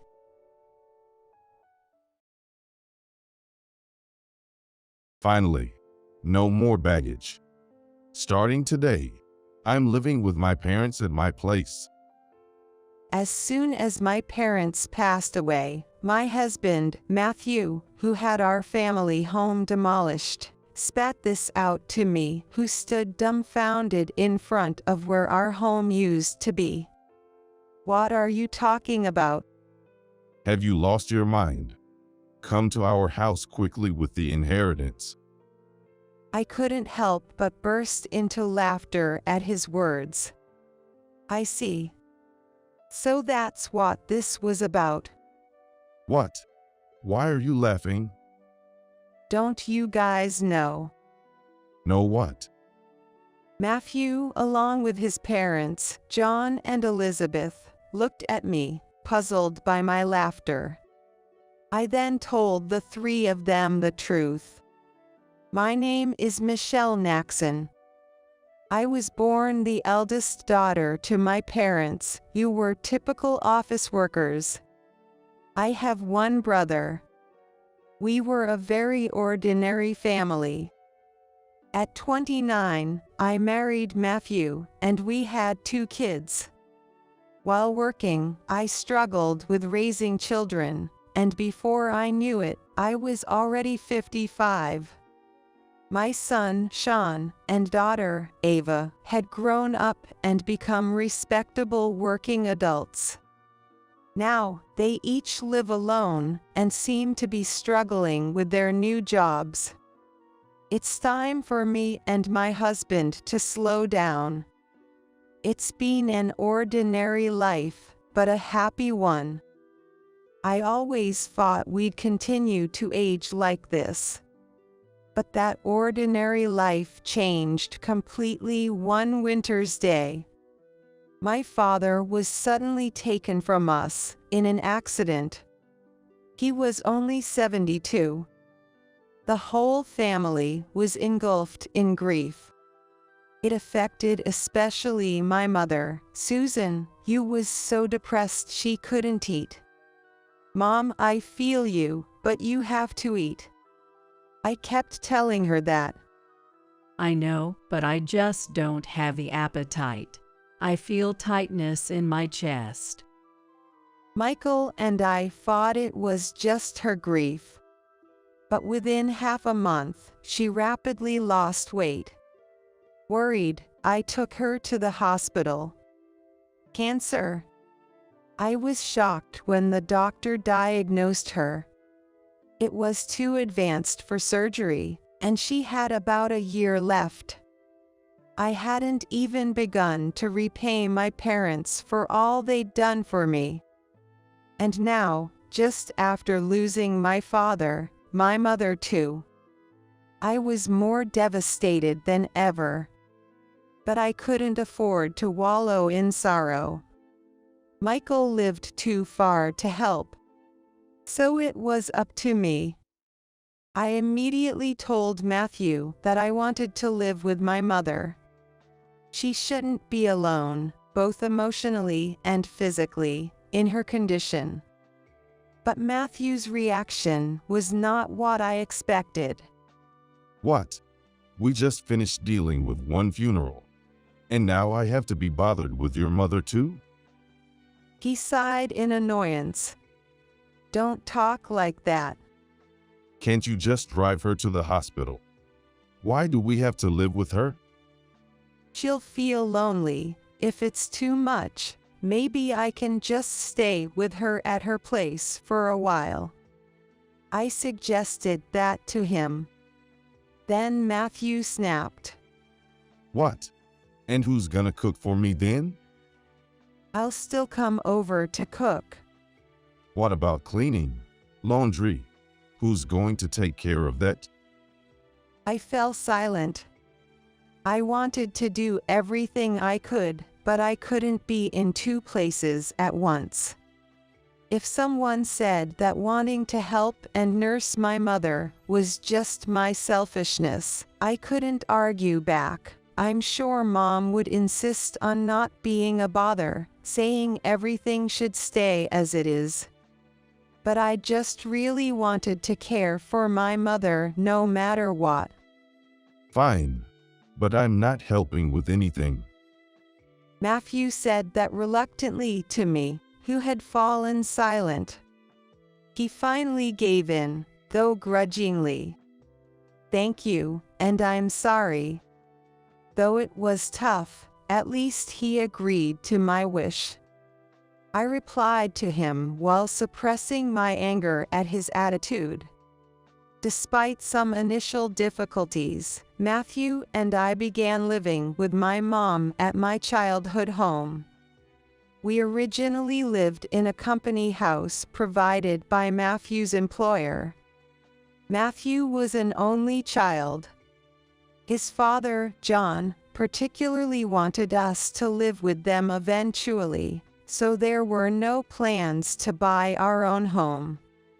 Living in the company house was convenient for work and wasn't a big financial burden, costing about $300 a month in rent. But moving to my childhood home meant no more rent payments and more space. I thought moving in wasn't all bad for Matthew. He stayed true to his word and didn't help with anything, but for me, it was great to live with my mom. She seemed fine but often felt tired and spent a lot of time resting during the day. I prepared my mom's meals, fed her, and got her medication ready.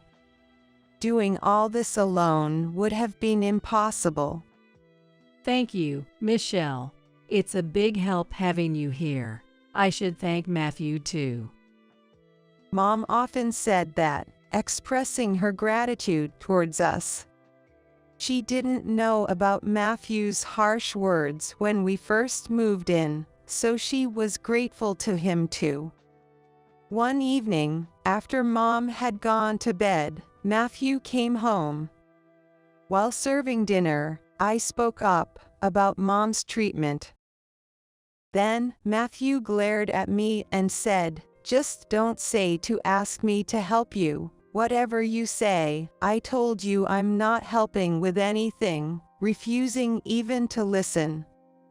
Anyone needs someone to talk to share their worries. I just wanted him to listen. But his attitude didn't change, not after a month, not even after 2. He constantly complained about living with my mom, acting like he was doing us a great favor. His behavior got worse every day. But I couldn't say anything to him. I was stressed, worrying about Mom, and trying to be considerate of Matthew. Then, as Mom's 1-year prognosis approached, her condition worsened rapidly, and she was hospitalized. 3 days later, she passed away. Though I had been preparing myself, it hit me hard. My brother Michael's family and my kids, Sean and Ava, came quickly to help. You'd expect your husband to be there for you at such times, but Matthew was in a corner laughing with his parents, John and Elizabeth, not helping with the funeral at all. Michael took over as the chief mourner, and we managed to prepare for the funeral. However, Matthew sat at the back of the family section, instead of with me, the bereaved family. "Matthew, I think you should sit in the bereaved family section." But he replied, "No, I'm fine here. I'm not really a blood relative." "But you're my husband." Elizabeth chimed in. "He's a husband, yes, but not your mother's son. He's our son, an outsider." Right. Matthew is our son. You can sit in the bereaved section, Michelle. John agreed, and their words left me speechless. It varies by region, but in the area where my in-laws and I live, it's customary for sons-in-law to sit in the bereaved family section. As expected, Matthew was nowhere to be seen in the family section at the funeral, leading to whispered speculations among distant relatives. Did they get divorced? I could hear them murmuring to each other. It was a talk that should not have happened if Matthew had just sat beside me. Despite my disappointment with Matthew, we managed to send Mom off properly. After the funeral, we returned to my childhood home with Michael's family, my kids, Matthew, and his parents. Thank you, John and Elizabeth, for coming during this busy time. I said to my in-laws while serving them tea. They laughed and replied, Really, it's been tough. First your dad passed away, and now your mom. We've been hit hard with funeral expenses. But at least that's over now. I was stunned by their words. What did they mean by that? I couldn't believe they would say something like that. I forced a smile and excused myself from the room. Then, I overheard Matthew talking with his parents in the background. It must have been hard for you, Matthew, living with someone who's not family. Yeah, dealing with Michelle's whims was tough. You shouldn't always give in to your wife. It's okay to say no if you don't like something. You're a married couple, after all. I clenched my fists in frustration. The sound of their laughter and carefree conversation was unbearable, but this wasn't new. John and Elizabeth had always been insensitive and rude. When I married Matthew, Elizabeth had said, "Couldn't you find someone prettier? I can't expect much from the grandkids' looks now." John had added, "They say beauty bores after 3 days. With Michelle, you won't even get the chance to get bored in the first place." And Matthew just laughed along with them, saying that's funny. Such disrespectful behavior from them wasn't surprising anymore. I felt something snap inside me. Reflecting back, neither Matthew nor his parents had ever shown concern for me, not during my father's funeral, and not now. Instead, they mocked and belittled me. I felt guilty for forcing Matthew into this living situation, but I started questioning his behavior as a person. I had wanted to focus solely on my mother, yet I had been overly considerate of him. I realized there was no need for me to feel so guilty towards him, especially since he never stood by my side. Behind my growing anger, they were still laughing and chatting. If Michael's family or my kids had heard them, they would have been upset, but thankfully, they were in the kitchen. I was relieved that I was the only one who heard their conversation in the other room. As I thought about all this, I could still hear Elizabeth's voice continuing in the background. Michelle. Startled, I responded. Can I take this? Elizabeth approached, holding my mother's handbag. Confused, I stammered, Your mom won't be needing this anymore, won't she? Matthew said I should take this. Maybe I should. Elizabeth examined the bag like she was appraising it. It was so disrespectful, especially right after the funeral. I wrested the bag away from her. No, you can't. Excuse me. Her eyes flashed with anger. Not so much at losing the bag, but at my defiance against her. Still, I stood my ground. I'm not ready to sort through my mother's belongings yet. We'll divide them among the family later. Elizabeth turned bright red with rage. What do you mean? Are you saying I'm not family? You said at the funeral that even Matthew was not family to my mother. How come you're family when Matthew is not? I couldn't help but retort. Hearing this, Matthew and John also turned red. What are you saying? Apologize to Mom. How dare you say like that? You're just a daughter-in-law. The commotion attracted everyone from the other room. I can't believe I'm called a stranger after sticking around for the funeral and burial. despite being busy. Dad, let's go home. Elizabeth shouted at me in front of everyone and left our house. Strangely, Matthew, too, was angry and left with his parents. What happened? Did you really call Elizabeth a stranger? Everyone else, having only heard Elizabeth's side, asked me. Taken out of context, it must have sounded terrible. But I explained the situation to them. Not one person blamed me. Both Grandma and Grandpa should be more considerate. It's the same with Dad. Their family has always been like that. The kids sided with me, but I couldn't forgive those three. Matthew didn't come home for a while after that. I didn't contact him either. I didn't think I should apologize, nor did I feel I could forgive him. But I knew things couldn't stay that way forever. Then, one day, Matthew came home. Welcome back. Seeing his face reignited my anger, but I suppressed it and greeted him. Then he said, "It's been tough, hasn't it?"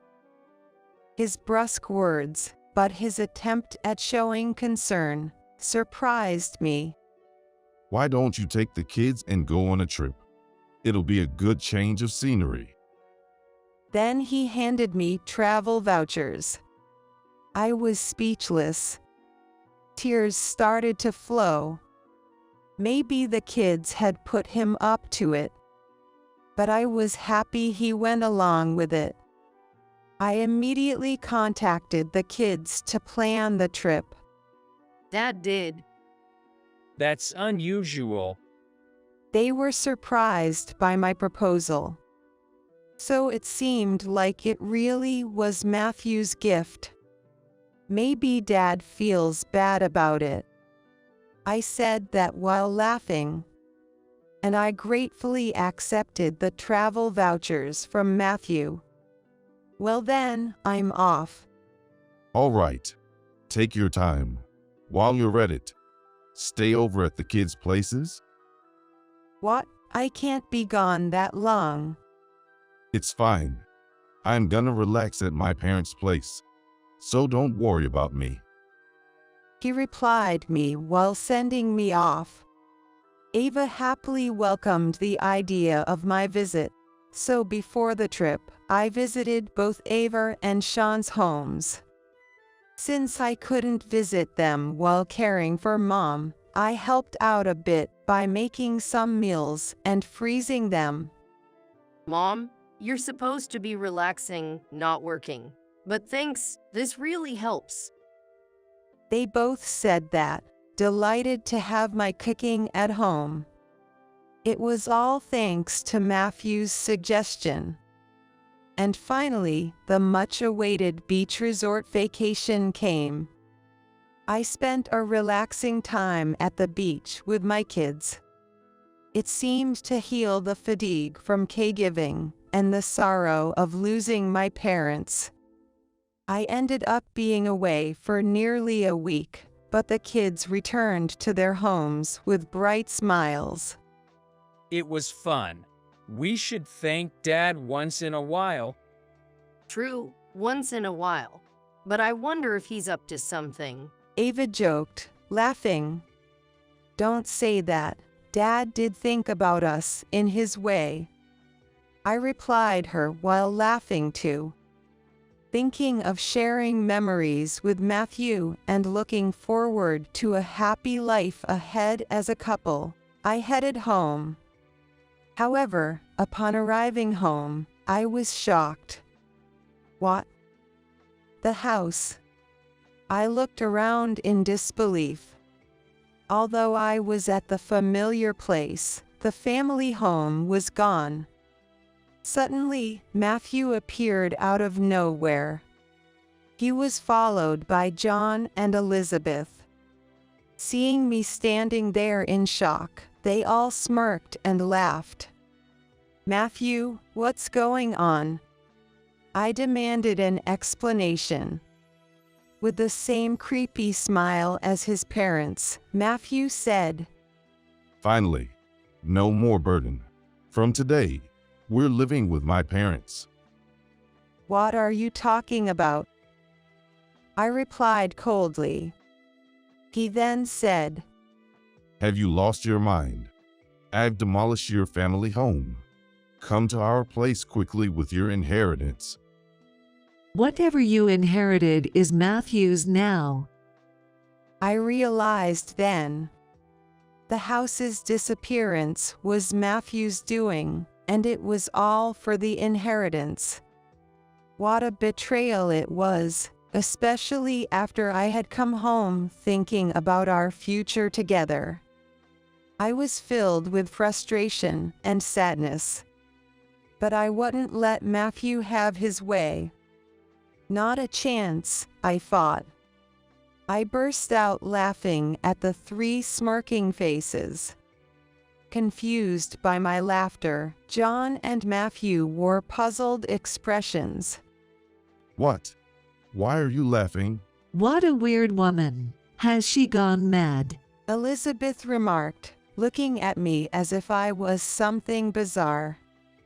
Facing the three, I said, You guys don't know. What are you talking about? Matthew asked. I didn't even inherit a single penny, so there's no inheritance. I laughed again after finishing my sentence. They must have mistaken the inheritance for wealth. Their misguided assumptions and actions were so ridiculous that I couldn't stop laughing. What do you mean? Explain yourself. Matthew demanded. But I remained silent. I saw no need to explain anything to them.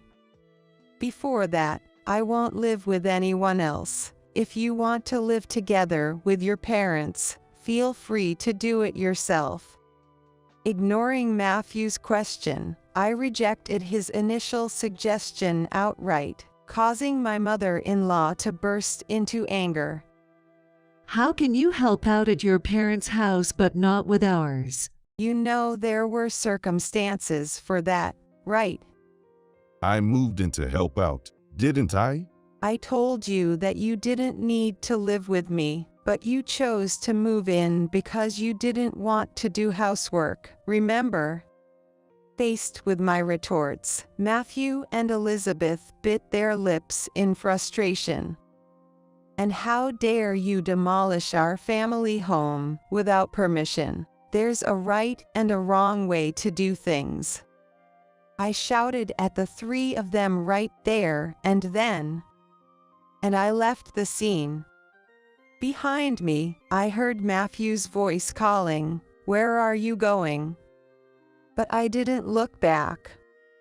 I had to find a place to sleep that night, and I really didn't want to see Matthew's face. I immediately consulted a lawyer. Demolishing a house can't be that easy. The house was still in my mother's name. I was wondering who did the demolition when an unbelievable truth came to light. Matthew and John had demolished it themselves. John, who worked in demolition, had called in favors from friends and even rented heavy machinery. They were thoroughly prepared. Moreover, they had given me a travel voucher just to get me out of the house. I was on the verge of tears, feeling pathetic for being deceived and furious at the same time. Is there any way to punish all three of them? I asked my lawyer through tears. He smiled kindly and said, Matthew can be charged with property destruction for demolishing the house that was in your mother's name, and you can claim damages. I nodded at his words. The lawyer immediately started the proceedings. A few days later, Matthew called me in a fury. What's this notice of claim? Oh, did it arrive? You destroyed our precious house. You need to compensate for it. Compensate? I said we were moving into my family's home. We demolished a house nobody was going to live in. You should be thanking us, not asking for compensation. Get your inheritance and come back to our place. Matthew said arrogantly. Thank you for demolishing it without permission. Don't make me laugh. And get your inheritance and come home. There's no inheritance because I didn't inherit anything. I shouted back over the phone. Matthew fell silent, not knowing how to respond. He was taken aback by my yelling, something I rarely do. The reason I laughed when the house was demolished was exactly this. I had a year to spend with my mother. Of course, we talked about inheritance. I told her, I don't need anything. Give it all to Michael. So, all the cash and assets went to my brother, Michael. He said that I should have the house. He lived far away and couldn't manage it. If I didn't live there, it could be rented out. That's why I was supposed to inherit the house. Anyway, either you and John restore our family home to its original state, or pay the amount stated in the claim. That amount? I'm considering a settlement, but if you can't pay, I'll file a report and sue you. I said firmly. I didn't think you'd get so angry. Of course I'd get angry. Matthew started making excuses. He seemed to think that as long as our family home was there, he couldn't live with his own parents. John, especially, had always wanted to live with us. He really liked Sean and wanted to live with him. Matthew was the one who refused to move in previously, citing it was difficult to commute. But unbeknownst to them, John and Elizabeth thought I was the one against it. They fought destroying my family home, and taking the inheritance would force me to move in with them. But now, knowing all this, I just couldn't forgive them. So please, cut me some slack. I didn't mean any harm. Dad's sorry too. If you're really sorry, then you'll agree to the settlement. I said this and hung up the phone. Matthew kept calling and texting, apologizing over and over. If you're really sorry, then just pay up. I pushed him away. I knew my childhood home couldn't be brought back, but this was the only way I could deal with my feelings. Afterward, I stayed at Ava's house. Michael's family and even my kids knew about everything. Despite his anger about our house being destroyed, Michael said, I won't interfere, but I'll help if you need it. Do what you think is best, Michelle. Everyone condemned Matthew's actions and supported me. A month passed without any compensation or damages paid. I didn't hear anything from Matthew during this time. I couldn't impose on Ava forever. I wanted to get the money and at least sort out a place for me to live. But contrary to my wishes, something unbelievable happened. It all started with a casual comment from Ava. Hey, this apron looks like Grandma's. Ava showed me her smartphone screen as she muttered this. Looking at the screen, my eyes widened in shock. It was a listing on a flea market app. The apron she pointed out was the one I had made for my mom, a one-of-a-kind item. What do you mean? This is Grandma's apron. I made it, so I know it. What? Ava quickly started checking other listings. The seller seemed to be new, with no transactions or ratings let. There were about 30 items listed, and to my shock, all belonged to my mother. I immediately realized it was Matthew's doing. He was the only one who could have taken these things from our demolished home. I called him right away. "What's this about the app?" App. Matthew replied, sounding annoyed. Thinking he was playing dumb, I was furious. "Don't play dumb. You're selling Mom's stuff without permission. Take down those listings right now." But Matthew sounded panicked. What? No, it's not me. "Who else could it be? I'm coming over to get everything back." I hung up and headed to my in-laws' house with Ava. "Where are Mom's belongings?" As soon as we arrived at my in-laws' house, I called out for Matthew. Confronting him right at the entrance, we faced each other. I don't know anything about it. Tell the truth, Dad. Ava joined in, supporting me. Matthew was flustered. Just then, John and Elizabeth appeared, realizing we were there. "So, Ava, you're here." Elizabeth smiled happily upon seeing Ava. But Ava, clearly angry, confronted her. Grandma, tell Dad to tell the truth. "The truth." It looks like Dad is selling the stuff Grandma left behind when she passed away recently. Elizabeth burst out laughing at Ava's words. Matthew looked troubled and kept repeating, "It's really not me." Then Elizabeth said loudly, "Matthew's selling them. It can't be." But "Because I'm the one selling them." Hearing those words, I felt a chill run through me. Matthew must have known. He looked at Elizabeth with a face that screamed, "This is bad." Despite Ava's shocked expression, Elizabeth remained cheerfully oblivious. "What do you mean?" "It's a lot of work, you know, packing carefully, taking good photos." Elizabeth talked about the app as if selling stolen items was a fun hobby. I had to restrain myself from lashing out. Cancel the listings. Those aren't yours to sell. Ava, red-faced and teary, pleaded with Elizabeth. But Elizabeth seemed annoyed.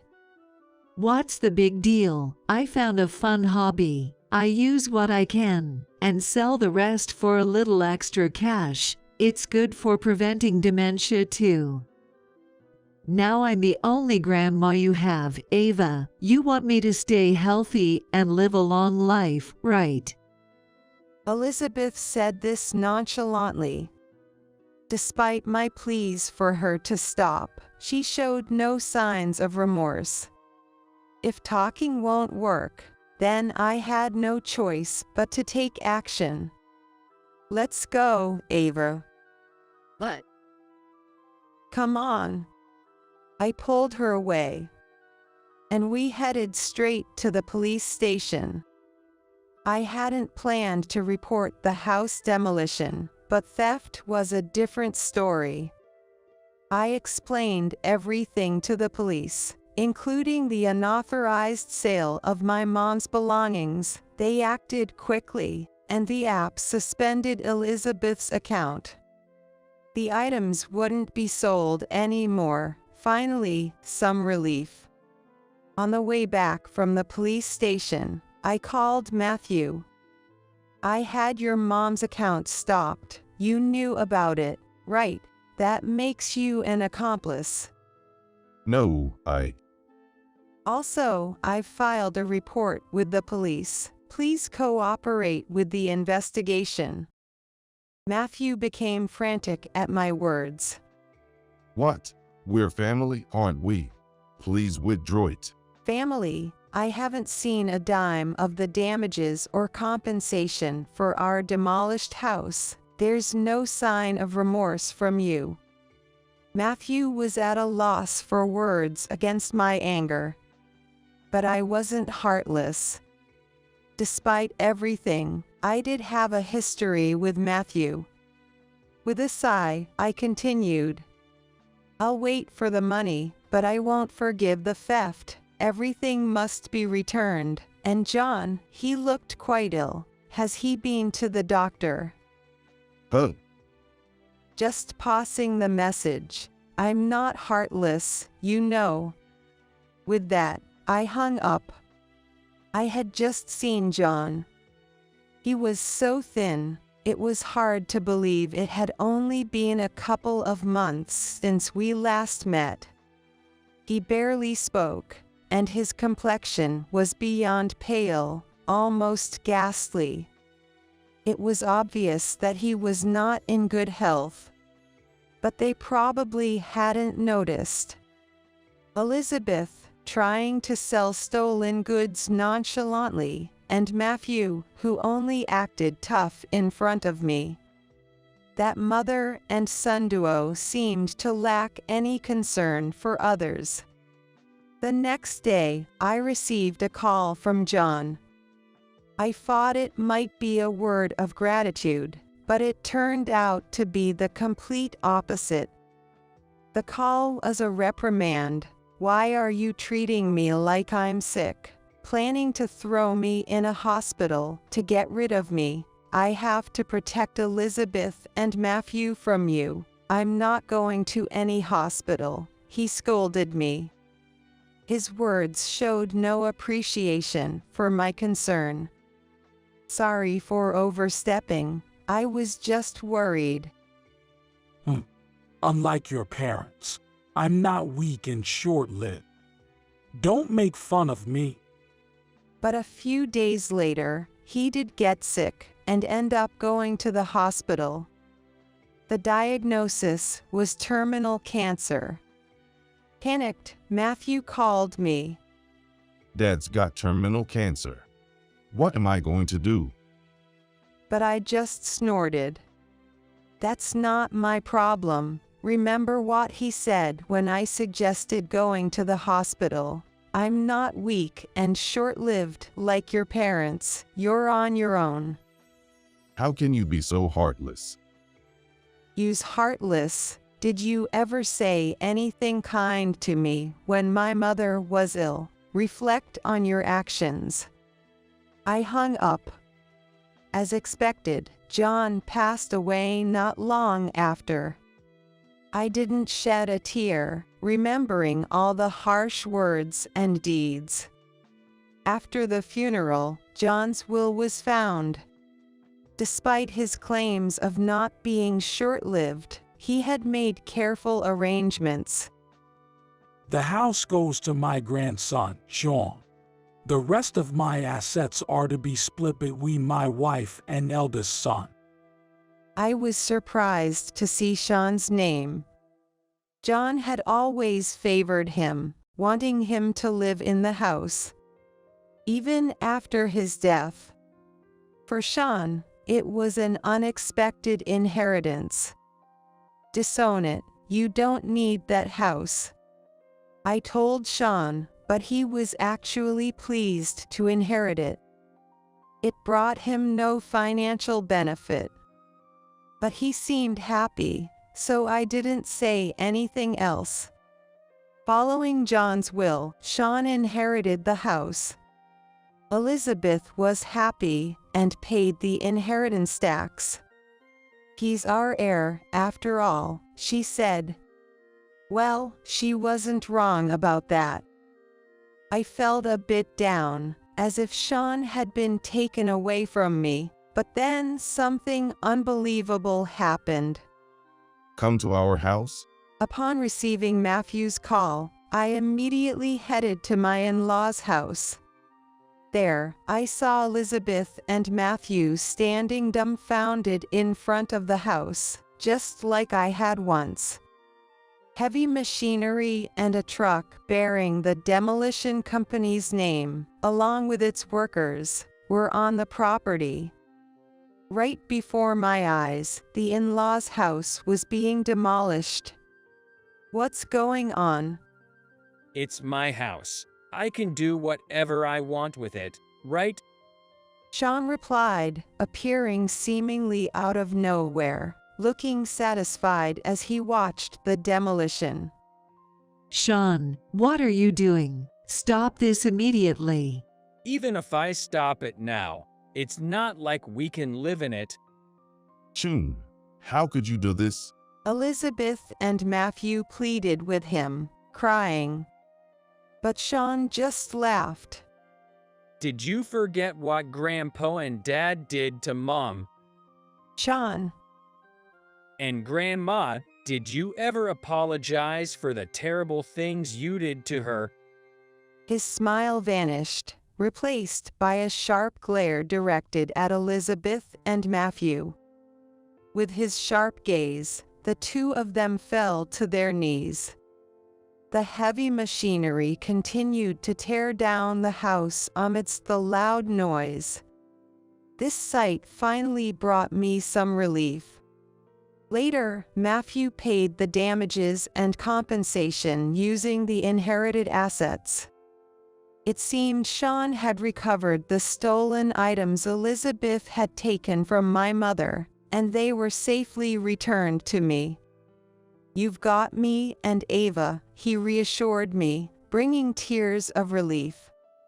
Elizabeth and Matthew lost their house and didn't have any money left, so now they are back living in the company housing.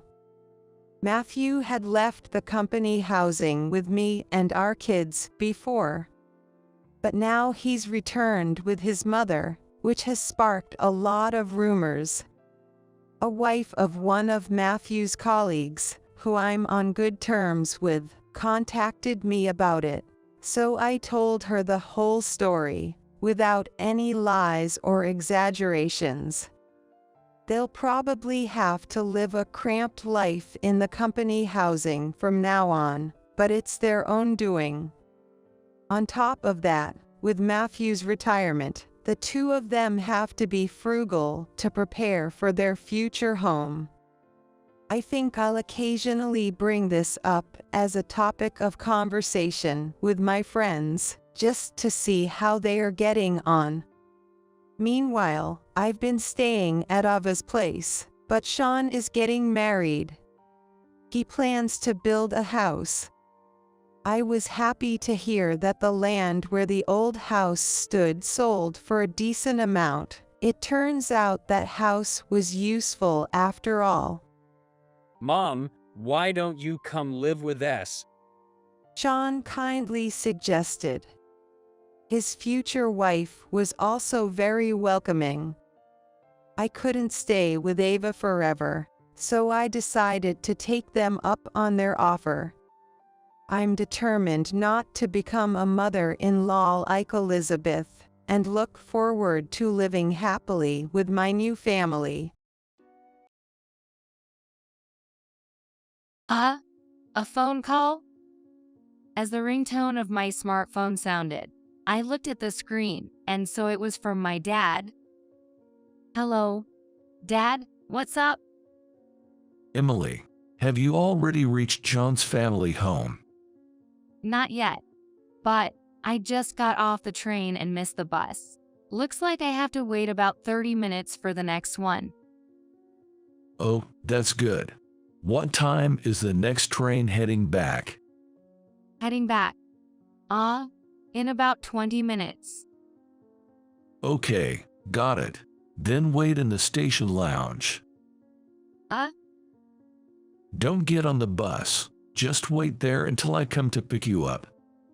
That's impossible. I need to go help with the wake at Susan's place as soon as possible. You don't need to go. Why not? John is on a business trip in Italy. I have to go since I'm the only one here. I'll explain everything once we meet up. Just don't go, all right? Okay. I'll wait then. Why is Dad so frantic about calling me when I'm on my way to my deceased Mill's house? Despite my doubts, I decided to wait for my dad. My name is Emily Johnson. I've been married to John for 3 years. Currently, I work part-time at a bookstore close to the nearest station. My husband, John, works in the system development department of a multinational corporation. His company, expanding both domestically and internationally, focuses on developing and building IT systems, so he often travels abroad for half of the month. John's family home is in a rural area, and they continued farming until his father passed away. The first time I visited with John, You know, since I'm alone, my cooking becomes pretty casual. All I eat is rice and pickles. his mom, Susan, while laughing, served me rice and her homemade pickled cabbage. The delicious rice and superb pickles were a real treat. Susan, this is delicious. I can't think of any other words but delicious. I'd eat it every day. She seemed pleased to hear that. Feel free to have seconds. When leaving, she gave me pickles, ordered tea from Oregon, and rice from Idaho. It feels like it just happened yesterday. On the first day I met her, I felt we would build a good relationship. It takes about 2 hours by car to reach John's family home. It also takes about 2.5 hours by train and bus. This morning, I got a call from my sil, Sarah, about Susan's death. Hello, Emily. Susan passed away a little while ago. The wake is tonight. Can you make it by 2 p.m.? Yes, I understand. But John is currently overseas on a business trip. I'll try to contact him, but I'm not sure if he can return today or tomorrow. Oh, is that so? That's fine. Just you come. Really? Sarah seemed oddly happy about it. Can you give me the specific time and location when you are ready? I want to contact my parents. Of course, though, and don't forget to bring a black apron. Sure, I won't forget. Thanks, I'll be in touch later. After hanging up, I checked the time on my phone. It was 9 a.m. There's a 6-hour time difference with Italy, so it's 3 a.m. there. Is John asleep? But this can't be helped. I tried calling, but it went to voicemail after 7 rings. Susan passed away. The wake is tonight, U.S. time, and the funeral seems to be tomorrow. Can you make it back? I left a message on the voicemail, so now it's just waiting for a response. After that, I called my boss at the bookstore where I work to request some day off. I need to call my mom next. Hello, Mom? Oh, Emily, are you off from the bookstore today? Yeah, I took the day off. You see, this morning, I got a call that Susan passed away. What? She was still young. What happened? I just found out myself and don't know the details, but I'm getting ready to head there now. That's so hard to believe. I'll let your dad know. I only know that the wake is tonight. I'll call you back as soon as I have the time and place. All right. John might not make it in time for tonight, so take care. Okay, talk to you later. Now, I need to get my stiffs together. As I opened my closet, a black handbag in front of my morning clothes jumped into my eyes. This black handbag was given to me by John's mom when she visited our house 2 months ago. It's good to have one nice item like this. You can use it for a long time. She had said, while handing me the bag, still in its box. Susan was always a gentle and calm speaker, and she taught me the bare minimum about the customs and relations of their old family, as I was not very familiar with them. John and Emily, you're living in the city, so don't worry about country relationships. You have your own way of life in the city. Right. When in Rome, do as the Romans do, she said with a smile. When John and I had been married for about half a year, we attended a relative's wedding in the city and ended up staying at his family home for a night. Since we rarely got the chance, we went shopping together in the shopping district and then went to a karaoke box where John's mom made her karaoke debut. She was so happy about it, smiling all the time. Emily, in the 42 years since I married into the Johnson family, I've never had this much fun. Thank you. Susan, really? I'm always happy to hang out, so come visit anytime. Really? That makes me so happy. Maybe I'll come over again. Absolutely. By the time we got married, John's father had already passed away, and John left home for college, while his brother moved out when he got a job. Until John's father passed away 3 years ago, Susan had hardly ever left their rural town. I used to help with the fields and go to the rice paddies and check on our rental apartments and houses. The year would just fly by. So, after Dad passed away, I decided to stop farming and take it easy for a while, she used to say in her usual calm and cheerful manner. Come to think of it, I've never seen Susan get angry. She was kind to everyone and never imposed her opinions on others. I want to be a grandma like her someday, I thought vaguely. I packed clothes for a few days and my morning attire into a suitcase and reached for the formal bag that Susan had given me. As I grabbed the handle and placed the bag on my lap, my sight seemed to blur. Although I hadn't shed any tears when I heard the news of her death, now they were streaming down my face. I must have been holding back my emotions, willing not to upset Susan. As precious memories with Susan flooded my mind, I hugged a bag and cried out loud. I never imagined saying goodbye so soon. We were supposed to go shopping and to karaoke next month, and she had promised to come stay with us for a while when the baby was born. When I found out I was pregnant last month, she was the happiest and congratulated me. Every time I picked up something that reminded me of Susan, all the memories from these past 3 years came rushing back. No, I can't get caught up in memories now. I need to get ready. I can't keep Sarah and the others waiting. I glanced at the clock. It was already 10:30 a.m. I need to hurry. As I stepped out of the house, I received a call from Sarah. Emily, have you been able to reach John? No, I'm sorry. There's a 6-hour time difference. So it's the early morning there. I couldn't get through. Oh, I see. Well, that can't be helped. The wake is tonight at 7 p.m. and the funeral is tomorrow at 11 a.m. Oh, all right.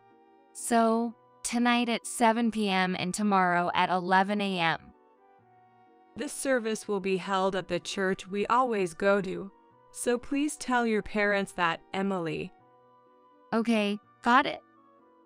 Truth be told, I was not very comfortable with my Sarah and Erica. John, being the youngest of 3 siblings, is 6 years younger than his older brother, Mike, and 3 years younger than his older sister, Erica. Mike is quiet and reserved, and John is somewhat similar. Erica, the eldest, is the type who says whatever is on her mind. During gatherings like Thanksgiving or New Year's, Erica would always start with, "Emily, still no baby," and Sarah would inevitably join in. You really should have your first child before you turn 30. Yes. After a year of marriage. Really? Still no news? Could you possibly be a sexless couple? Maybe John has someone else on the side. Wouldn't be surprising, right? They would take turns throwing these snide remarks. During such times, Susan wouldn't raise her voice, but would gently admonish them. Sarah, Erica, you're both parents, aren't you? You know it's not nice to say things that can hurt others.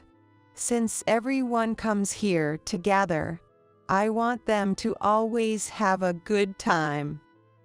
Although I didn't interact much with Sarah and Erica normally, Susan and I actually saw each other almost every month. If we went visit her this month, she visited us following month. Mom and Emily don't seem like a mill and deal. Is that so? Yay. It's more like a mother and daughter. John often said that. Those were good times. Thinking this, 20 minutes passed as I waited at the station. My dad's taxi pulled up in front of me. Get in. We need to talk about something important. He said with a stern expression. What could he possibly need to talk about so urgently? What happened? Why did you suddenly say not to go? Well, actually, I received a letter from Susan yesterday. A letter from Susan to you, Dad? Yeah, she wrote that she absolutely didn't want Emily to go to the Johnson house alone. What does that mean? You should read it yourself. Oh, okay. After reading it, you'll understand why I stopped you. What do you mean? He handed me a white envelope, and I was shocked by its contents. Dear Sir, thank you for the delicious sweets you sent the other day. I am writing this letter to make a rather forward request, and I hope you will forgive me for using this method. The request is that, should I pass away, please ensure that Emily never comes to our house alone. As you know, John often travels abroad and may not be able to return immediately upon my passing. Could you please make sure that she attends the funeral only with John? I am embarrassed to say this, but if the funeral is rushed before John returns, Mike and his wife, along with Erica, might try to get Emily to sign a property renunciation document. Without John's consent, the renunciation process shouldn't be happened. I am sorry for involving Emily in any inheritance dispute. I have left my will to a trusted friend regarding the property division. I apologize for making such a request through a letter. I pray for the health and happiness of you and your wife. Sincerely. Just as I finished reading, my phone rang. It's John. Hello. Emily, I listened to your voicemail. Yeah. My sisters, they're trying to finish the funeral before I get back, aren't they? It seems so, probably. Emily, you don't need to go today.